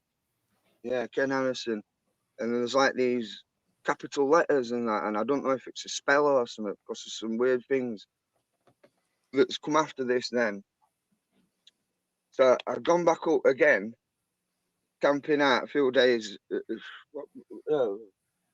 couple of days later, I say, and yeah, this is strange. This like, I'm up there, and for 3.5 hours, my van won't start. I kept seeing this like thing going, like a shadow thing going right fast past my van, like running around my van, and it sounded like it crawling on the top of my van and everything. I didn't dare get out. I didn't even get a chance to camp out and that. I'd only got there because it was late on. And I'm trying to start a van anyway, and I'm on Messenger, video calling, and I've got my wife on video call, and my eldest daughter on video call. And they're shooting through, going, look, just get out of there and that. Because I kept seeing these eyes, these yellow eyes and that. And the shadow thing, and I says, I can't, van won't start, like pretty freaking out and that sort of thing. So anyway, I opened van door, and as I opened van door, and I jumps in front of the van, because I've got like 2 side loading doors on it, you can imagine. Gets back into the cab of my van, and I'm there trying to start engine again, and lo and behold, it fired up. And as I look round, I seen this, what I believe, skinwalker dog man. Well, best way I can show you is I've done an illustration on it. It was like that. Wow. It was like that, but it was like see-through, if you know what I mean. That's the best interpretation I can do, but with yellow eyes, but it was like see-through, like a shadow, if you know what I mean. And I says, there's a werewolf thing or something in Wales, because it's like only one way in and one way out car park. And I says, well, I'm just going to run it over. So I spun the van around and I floored it and that. And as I spun it round and floored it, it just disappeared out of the way and that. So I'm driving out of Dane's Day, and it's fair old way. It's like a lane thing with speed humps and trees, like it's like a tunnel thing. And next thing, it was the side of my van. Yeah, and I'm still on Messenger to my wife and that. And it's chasing me and that. So I'm doing like 40 miles an hour. I nearly ripped suspension off my van going over speed bumps that fast. You know what I mean? And So you wanted to run this thing over? Yeah, I was just going to run it over and that. I just thought I'm getting out. Yeah, I would have killed it. I mean, I'm sorry. I would have just floored it. I'm not even gonna play, dude. I mean, well, I cracked myself, mate. I cracked myself. You know what I mean? Yeah, well, my missus's phone, as I'm getting towards end, it just disappeared and that as I was coming to end the entrance. And my partner's phone, she was actually in Bridlington by this time now, and she was at home, and her phone froze, and I've took pictures on it every hour, and we couldn't turn it off. We couldn't note it and that, and it just froze with me driving van out to. You could see headlights shining and that, and me driving out to the thing. My wife and my daughter, and it had frozen, and ever since that, then phone batteries died on it, and it won't ever come on again. That's it. It just won't work anymore.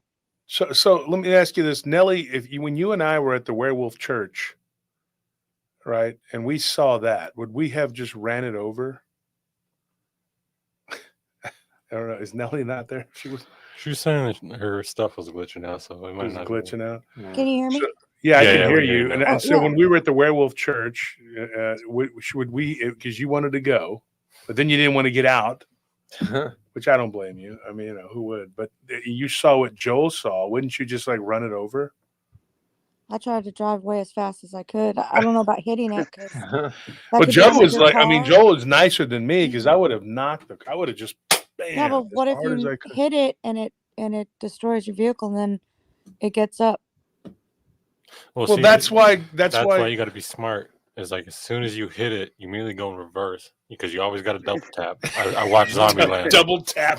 You got to do the double tap. I mean, haven't you seen what is it? Have you seen Zombieland? Shaun of the Dead, or what is it called? I That's thought it was zombies Zombieland. though. Double Start tap doing doesn't burnouts work on on its Dog head. Man. Just got to kill it. You got to do what you got to. I mean, Yeah, well, you know what, Joel? Ask yourself what Paul would have done. Paul Sinclair. Mm-hmm. I think Brought Paul me would have done the Jeep and same I and ran that. it over and I ran it again and again and again and again, and his head was mush and I drove away. That's probably what he would have done. Yeah, my instinct was to just get out of there as quick as possible. You know what I mean? Like fight or flight sort of thing, innit? Just run it over and go for it, nail it. But it just seemed to like disappear. I don't know if it jumped into bushes or Wow. what. You know what I mean? It's like I looked and then looked again and it was gone. So I just floored it and I thought I'm getting out of here. But then I think what it done is it must have like been materializing because it was like see through it and then come more solid because there's more to it than that. I meet up with Paul anyway and Les, and they fetch cameras up. And this is Les was there too. No, this is when was it? This was coming into like July, wasn't it? It was like day before my wife's birthday is on 11th of July this year. I could see Les. Well, I think So we should it was be like prudent 10th of about July, it. I think it was, because I asked Paul, I says, that day when you and Les come and filmed me for Wolflands 2 and that, I says, what day was it? He says, What was the exact location of there, Joel? Repeat it. It's called Danes Dyke, and it's in Bridlington, East Yorkshire, in UK. Yeah. And there's a lot of strange things that go off up there. There's other people that have experienced these kind of stuff. My wife, she's experienced it as well. Because there's more, you know, we've had like, 3-4 encounters all together. But I spoke to Paul a day or two, I think it was Friday or Thursday, wasn't it? Thursday, yeah. Because he does his show on a Thursday and that. So let me ask you this, Joel. I got Mondays I'm open Mondays doing interviews, and I have had somebody that was going to interview with me on Monday, but I don't think they're going to be able to. They were going to tell a vampire encounter, but it wasn't real long. But if you're open to it, but the thing is the time difference. You know, if I'm going at 7 p.m. on Monday, that your time is going to be, geez Louise, that's like 2 a.m. or something. But I mean, I'll still be up. I'm up and about. Really? Well, if you want to come on, what I do is I go to bed early and then I usually get up about 2 in the morning and that's, and I usually need to go to the toilet and stuff like that. Plus, my partner, she has bladder problems, so I'm up and down with her through night. So I'm a very poor sleeper. I don't. So if you have other encounters like this with the dog man, oh yeah. Well, I mean, if you want to do it on Monday, and I'll tell you all the full lot and that, and I've got let's do it on Monday. Yeah, because what I've found is all I'm going to tell you is it gets weirder, and it goes into witchcraft. Oh. Don't surprise me. And I think it's all linked because I've been investigating it.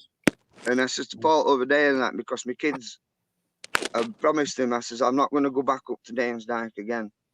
You know, that's one of the things that Paul and I have talked about in private and on different shows. I've been on his show. He's been on my show. He came on one night late with Chris Garitano and we were shooting the breeze, but he believes it too. Like some of these like black cats and these dogmen, werewolves, whatever they are, it is all steeped in some sort of black magic, which is a science that we don't know.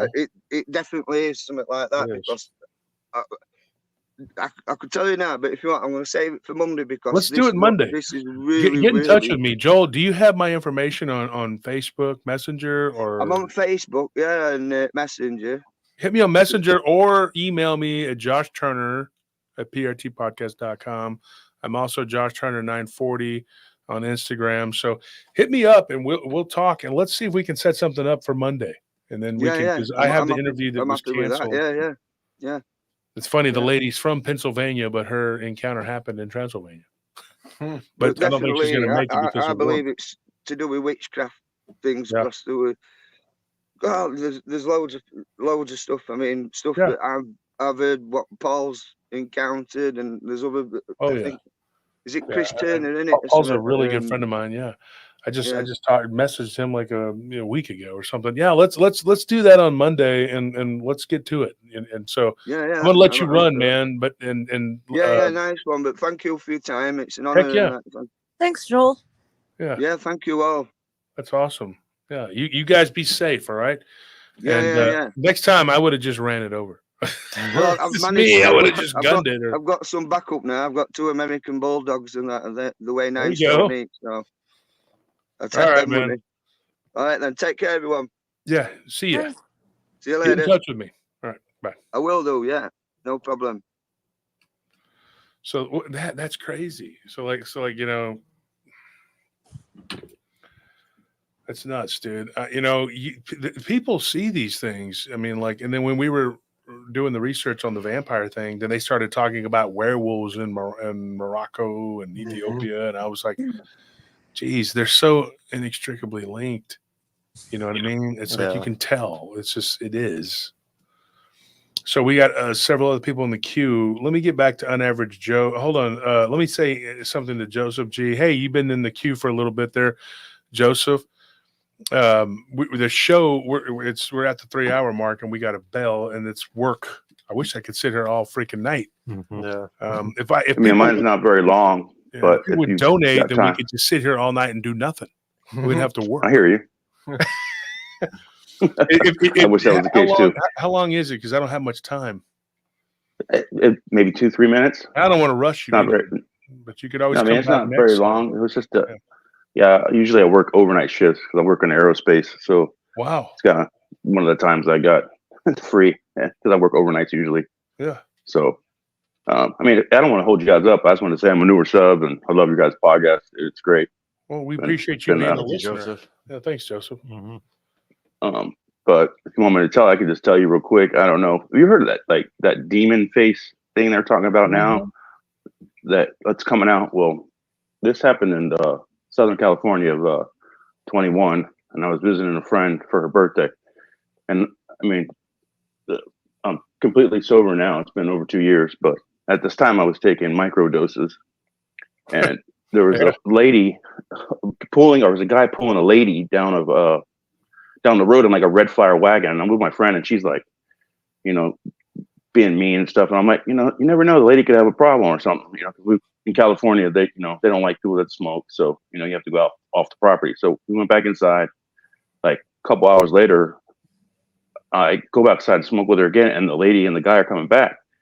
And this is like right after COVID and stuff, so money was pretty tight and everything. But I was like, I could obviously tell they were homeless and stuff, and I was like, I'm gonna go give them a few dollars. And she's like, oh no, being mean and stuff. I'm like, just calm down, be nice to people, you don't have to be so rude to everybody. So the lady, they like go down the road a little ways, and the lady gets out of the cart, and sure enough, she's got like a messed up leg. And she gets out of the leg. I guess she was going down to the woods to use the bathroom or something. And I was like, I'm gonna go down there and give them $5. So I go down to give the lady and the guy some money, and I come up to the guy, and I had it in my hand, in my right hand, and I was like, oh, they didn't really speak English. So I'm like, here's a few bucks, for you or whatever. And he's like, oh, thank you, thank you. And at this time, the lady comes back out of the woods, and I swear on everything I love, she looked at me, and when she opened her eyes and looked at me, they were like lit up like a blue, like a ice blue color. And when she smiled, her teeth were like, you see the movie Aliens, they have like those silver sharp teeth. Mm-hmm. Yeah. Exactly like that. And I instantly dropped the money, and I started running back over to my friend. I'm like, we gotta go. And I have taken very, very large doses of psilocybin before, and nothing ever like this in my life happened. And this was a very, very small dose, like, because I was using it for like depression and anxiety and things. Like I said, now I'm completely sober, but I don't know what it was, what I had seen, what to mock it up to be. I don't know, but I'll tell you one thing, that was like the scariest thing I've ever seen in my entire life. And I don't know I've looked, trying to see like any kind of cryptids or anything that have like ice blue eyes that would like light up like blue, or Well, I there's have no idea. different types of demons. The Jinn have the different colors, blue and green and red, and they all represent something different. They're different ages too. Like I've read a lot about that, and the Fae have their own versions of different colors. Blue can represent something very good, like healing, whatever, but it can also represent something very jacked up if it's Right. something that has teeth like that. And I'm going to say Right. this, and it may just make people think I'm just out of my mind, but I don't give a crap. I just tell you what I know and what I've read and what I've Right. researched and studied in my own personal experience. There is a type of intergalactic being. I say intergalactic because they're not from here. They're not even from this realm, but they come through stargates, and they do have that description. And if you look at the Geiger, H.R. Geiger. Yeah, Geiger's depictions of these aliens, they oftentimes they look like that, but then they have this kind of like blue eyes, and their teeth have these kind of needle-like looking teeth. And I think that he got that Like from silverish color or something. silverish It color. was like, Yeah, absolutely. And they're little sharp, little needle-looking teeth. And there's a whole bunch of them, and they actually their teeth and their mouth opens up really wide. And some depictions of them, the Chaldeans called them the head eaters, because they would eat and of course, there again, it goes back to the reptilians eating the back of your skull, because they eat your it was like the vril, right? Like, have you heard very of much vrils? like, yeah. And so I'd have to look into it, because I have a whole bunch of stuff on ancient civilizations and what they believed. So you have Mesopotamian beliefs, and now here's where it gets, just to put it in a nutshell. Mesopotamia encompassed a region, a sliver of eastern Afghanistan, all the way through Iraq, part of northern Syria, and then most of Iran. And so a lot of that whole region was considered Mesopotamia, which became, now you could take Babylon and put it inside of it, and you could take Persia and put it inside of it, because it was a huge a place. And then Region, it broke down right. into Assyria, Assyria, and then it broke down into Babylon, and then there was the Hittites to the which were more like to Turkey area. And of course, they all fought each other and took over and did all this. But at one time, there was a kingdom of Mesopotamia, which was they inherited from Samaria. They were the inheritors of the kingdom of Samaria. Basically, it became Mesopotamia, not the other way around. And so whenever people talk about these Mesopotamian demons, it's a broad term. You're literally talking about most of the northern Levant. So, I mean, when they say, well, it was an ancient Mesopotamian demon, they always do that on those shows, movies and stuff. Right. But the funny thing is, you could be talking about a Hittite demon, one of the Afghani tribes demons, the Pashtuns, and who knows who else. Or you could be talking about a Babylonian demon, or you could be talking about a Sumerian demon, or you could be talking about a Persian demon, because they all sort of inherited that from the Mesopotamians. But the Mesopotamians kind of were the ancient civilization that didn't have the technology of Sumer, because Sumer did have technology, because they were given to them by the Anunnakis. But so you have a type of demon that was coming through stargates, portals, and they, according to what I've read and what I understand, is that particular demon, that Geiger looking, the alien, was actually I mean, she looked like a human. It just that. Well, yeah, they can look like humans, but they are, if she's possessed by an other, like she has it on her, it's going to have that feature, a human feature, like this ice blue husky eyes thing, with the weird teeth. That particular demon is something that was created by, and this is what I've been told by multiple researchers of this, ancient alien researchers, that there was some sort of hybrid that was sent here to cause problems for the Anunnaki. It was not an Anunnaki creation. It was sent there by the reptilians and their scientists to cause problems. And so they created it, or they bred it, kind of like an animalistic demon. It doesn't have a lot of like super intelligence there. It's very animalistic. It's like their version of a werewolf. Okay. I know this is way beyond what we should be talking about now, because that's a conversation 20 episodes down the road. In the show, just so you know, is like there's these themes, and then there's an overarching theme. You know, and me and Anthony Tony, we've all talked about the overarching theme, because you can't just drag somebody into the deep water and say, well, swim with the sharks. No, that's not what you do. So in order to get to a conversation where you can talk about something like this, because this is a weird thing, what you saw, but it's not unheard of. Now, I know a woman who was in California, and she drove her vehicle. Get this. This is that's where this happened. Yeah. California. Northern California. Yeah. And she drove her in Southern California into a river. And I'm trying to remember, because I don't have all of the information in front of me. I just remember just glancing over it, and she was in like ankle deep water, and she saw what she thought was a shark, and she was like, "Whoa!" in the river in Northern California, and you're like, "What the hell is this?" So she sees this, and that's not unheard of, because the Pacific Ocean is only about 60 miles from where she was at. And it's not unheard of for a bull shark to travel. Right. But this thing came up onto the shore and began to morph into this weird whatever, and spewing water out of its orifices, and became like sort of like for lack of a better term, a dog-like thing from the movie Aliens, and then scampered off into the woods without a tail, though. It didn't have a tail. And she was like, what in the hell did I just witness? And so she got back in her vehicle and got out of the river. Obviously, she was like, I'm done. This is crazy. But I asked her the question, because the Mesopotamian demon is described as a sort of intergalactic parasite that was sent to destroy their ancestors, which would be the Anunnaki. So this being, I asked her the question. I said, what did it didn't mess with her. It didn't really mess with her. It wasn't concerned with her. It just took off into the woods.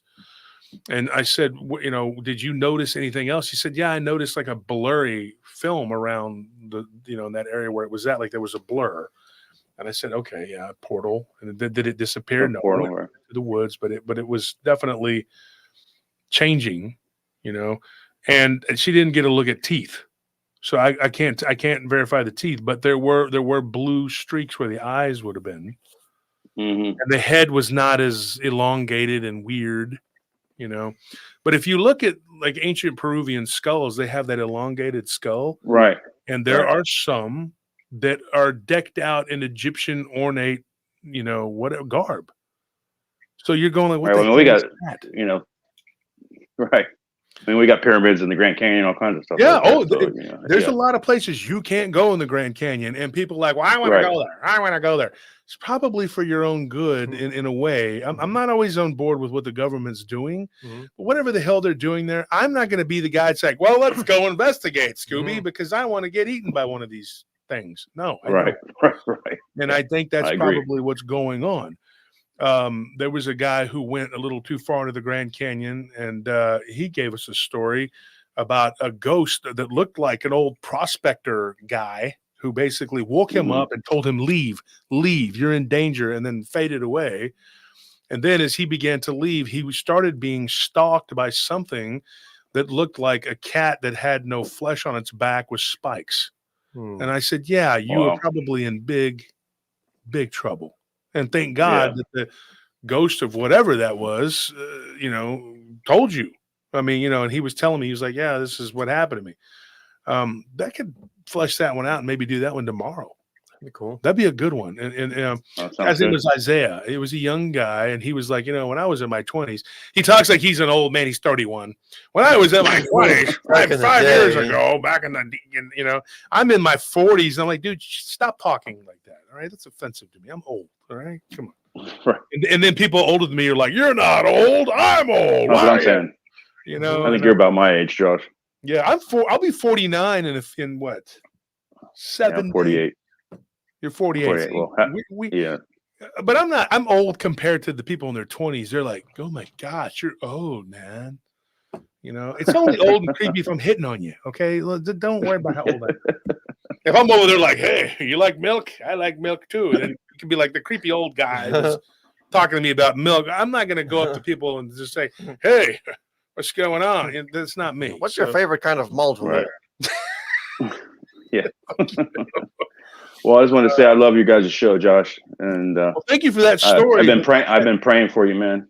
I appreciate it, Joseph. Going on I don't know if that helps you or not, but that's what I believe that was. I just want to talk to somebody who doesn't think I'm actually crap crazy. You know, like people I do try to tell. You know, they're like, "What are you talking about?" Like, I'm like, you know, and then I talk to them about vrills and things, like the research I've done. And I mean, I've seen someone on live TV with a second set of eyelids. Mm-hmm. I mean, you know, like, have you ever seen the Angela Merkel video when she's doing an interview? Yeah, big fat. And the other set of eyelids come up or whatever. I was like, that was on live TV, and I'm like telling people, no way. Get this. And I show it to them, and they'd be like, what? They don't believe you, but you know what you do is you show her as a young girl with her friends, two of her friends who also became world leaders. What are the odds? Right? Well, isn't her dad Aleister Crowley? Like her and two or Hitler? Her dad's Hitler, isn't he? No, not Hitler, but like yeah. There is a theory that Aleister Crowley birthed a lot of these because in the vampire people, they were telling. Well, they're not vampire. I shouldn't say vampire people because they're not anymore. But these people, they were in this occult. They said that a lot of these babies that are being born, they're being groomed to be world leaders, to take over local and then eventually rise up and to be world leaders. They're born under certain moon signs and under certain auspices, whatever. And what they do is they groom them from when they're children, and they are attached from birth. They have an other on them that's with them at all times. And so they're like a bunch of little mini antichrists. That's what they are. And so then whenever they get older, they become world leaders. It's like, oh, you just happened to be in a picture with a woman that runs Hungary and another one that was like the leader of whatever country it was. Go look it up. It's her and two other women, and they all became leaders. And they're all just hanging out at summer camp. And they, you know what I want to be when I grow up? The leader of Hungary. You know, oh, really? I want to run Germany. Let's do it. We can do it, girls. No, that's not how it works. No. The devil. From the research I've done, a lot of these people that are in positions of power have come from the 13 bloodlines. You know, yes, their family absolutely. And there's a whole thing about that I cannot talk about on here because they will cancel me like that. Boom, if I said anything. But yeah. But I'm gonna join your Rumble, so hopefully you can get more in depth over there on some things. Yeah, because I'd like to talk a lot about the 13 bloodlines and the 6 families of power. You know, one of them runs the pharmaceutical industry, one of them runs education, one of them runs the media, another one runs international finance and banking. I mean, it goes on and on. Then one is war. You know, look up the Krupps.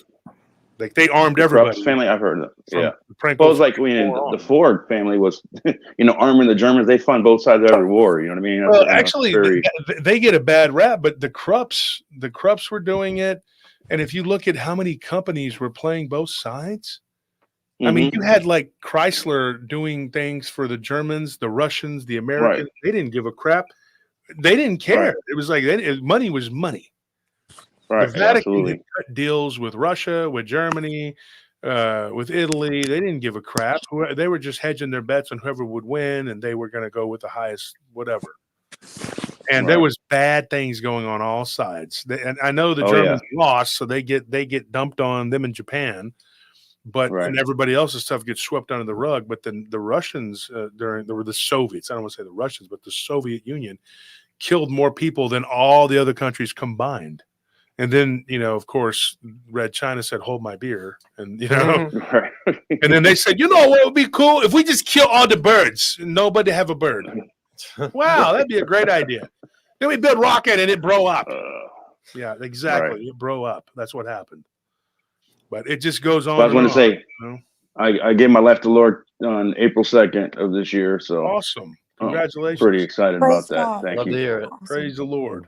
And he's definitely saved my life from all kinds of addictions and got me straight and got me to the point where, be the father I'm supposed to be for my kids. So good. It's never too But I late. just want to. Oh, I know, definitely not, and Don't ever he's give doing up. good things in me right now. So Yeah. and Well, Joe, hopefully, thank you for tuning in and being the best part of PRT. We appreciate it, like everyone else that came. I appreciate you guys, and I'm gonna join the become a Rumble. member here soon. Oh, Yeah, cool. absolutely. Well, that too, but yeah, because I want to get some of that swag. Yeah, for sure, man. All right, Joseph. All We'll righty, see you. guys. So you have a good night. God bless you guys. You too. Have a God good bless one, you man. too, Bye. Joseph. All right, bye bye. Now let me go back. On average, Joe has 2 different ones on here. Joe, can you hear me? I don't know if he can think hear me. that's He's a been having no. some problems with his internet. Joe, can you hear me? Joe, are you there? Is it? Yeah. Is it better? Yeah. Okay. So, Joe, you were having a hard time. You were going in and out. You were going in and out, and I was not seeing a full. It was kind of ghostly looking there. No pun intended. But on average, Joe, hey, so I'm not going to be able to get to you. Obviously, we got whatever, and you kind of got cut out, but your internet connection was bad. Can you come back next Saturday and we can jump in? Yeah, please come back. Absolutely. Okay. And Cool. and Trance, you're always welcome to. He pops in and out over or whatever, and we'll talk again. Okay, guys, I got to run. Absolutely. All right, thank you. Sure. Thank you guys for coming on. Yep. So Nelly, what do you think? I mean, Can you hear me? I can hear you. Oh, okay. I can hear your I see a beautiful little voice. spinning thing. That's all I see. That's all you see? Hmm. A little spinning thing. And Nelly, we got to convince her, folks, that her voice is beautiful. Yeah, more people want to hear from you, Nelly. They do. I told you. Why are you denying the world your voice? Leave them wanting more. Leave them wanting more. Well, now all of a sudden you're a prima donna, huh? Wow. Well, now you just ruined it. Wow. Well, the turns have We tables. the tables have turned. No, we had you on what was it the other night on Rumble, and everybody was like, "Oh, it was so awesome to hear That Nelly's was fun. voice." Yeah, it was very fun. We had a great time. It was mostly just a comedy show, is all it was. Yeah. with a couple creepy stories thrown in by Kim, And he's like, yeah, and then my grandfather like saw a ghost, and it was like, attacked him on the road. I was like, he had some really good ideas today, though. What we were talking about today, like what he was saying we could do. He brainstorms. That guy, he's good, and so good news all the way around today. I had a lot of good news today. A lot of good things happened, except the Astros lost. Can't Hey, win them all. But it rains, so it's a good day. yeah. So tomorrow night, folks, we'll be here tomorrow night, and we're gonna let's tell that story about the Grand Canyon, about Isaiah's story. I just kind of got aggravated. He's like, back when I was in my 20s, and I'm like, oh, so how old are you? 31. I'm like, you're in your 20s like 2 years ago, dude. You need to stop. Okay, I'm wearing I get that pantaloons. Back in my younger days. So when he said an old prospector guy, I'm like, so how old was the old prospector guy? He's like, at least his early 40s. He was ancient. I'm like, wow. I was 24, man. It was way back in the day. It was an old prospector. He's like, hey, Sonny, I'm 42. You better run out of here. Oh, well. Back when the iPhone had a headphone jack. He's like, this was back when I had like the iPhone 8 and everything. It was horrible. You don't understand. Technology was at its very cusp. These kids nowadays don't know how bad we had it. There was no Steam Deck. Back in the 2010s. I had to go hiking without a Steam Deck. It was terrible, Johnny. You wouldn't believe it. We were playing games like Skyrim. Just old, ancient, archaic stuff. It was just not these interactive games where you can live an entire lifetime, like on Rick and Morty, where he goes in and lives an entire life, in like a few hours or whatever it is he's on the game. Oh, man. So anyways, yeah, thank you guys for tuning in and calling in. It was a great show. We have fun. Tell people about it, because a lot of people have really good stories on here. I mean, these are really good stories. And, I try to give my information to what can give a little bit of whatever insight into what they're dealing with or they're seeing. I'm not saying I'm 100% right, but at least 99. Well, No, I'm joking. exactly. At least you have a host that interacts and then doesn't just go, wow, oh, that's amazing. Or just sit there and go, like I watch some of these shows and I'm like, they're not talking about shit. The person's sitting there telling you something and you're just humming on. give them something. You know, they want to know what the hell they saw. You know. But for sure, yeah, that's what we want. We want people to come back and let people know to come and check out the call-in show, because there's a lot of great stories on here. It's just third week of it, and we've had a bunch of people in the queue trying to get in.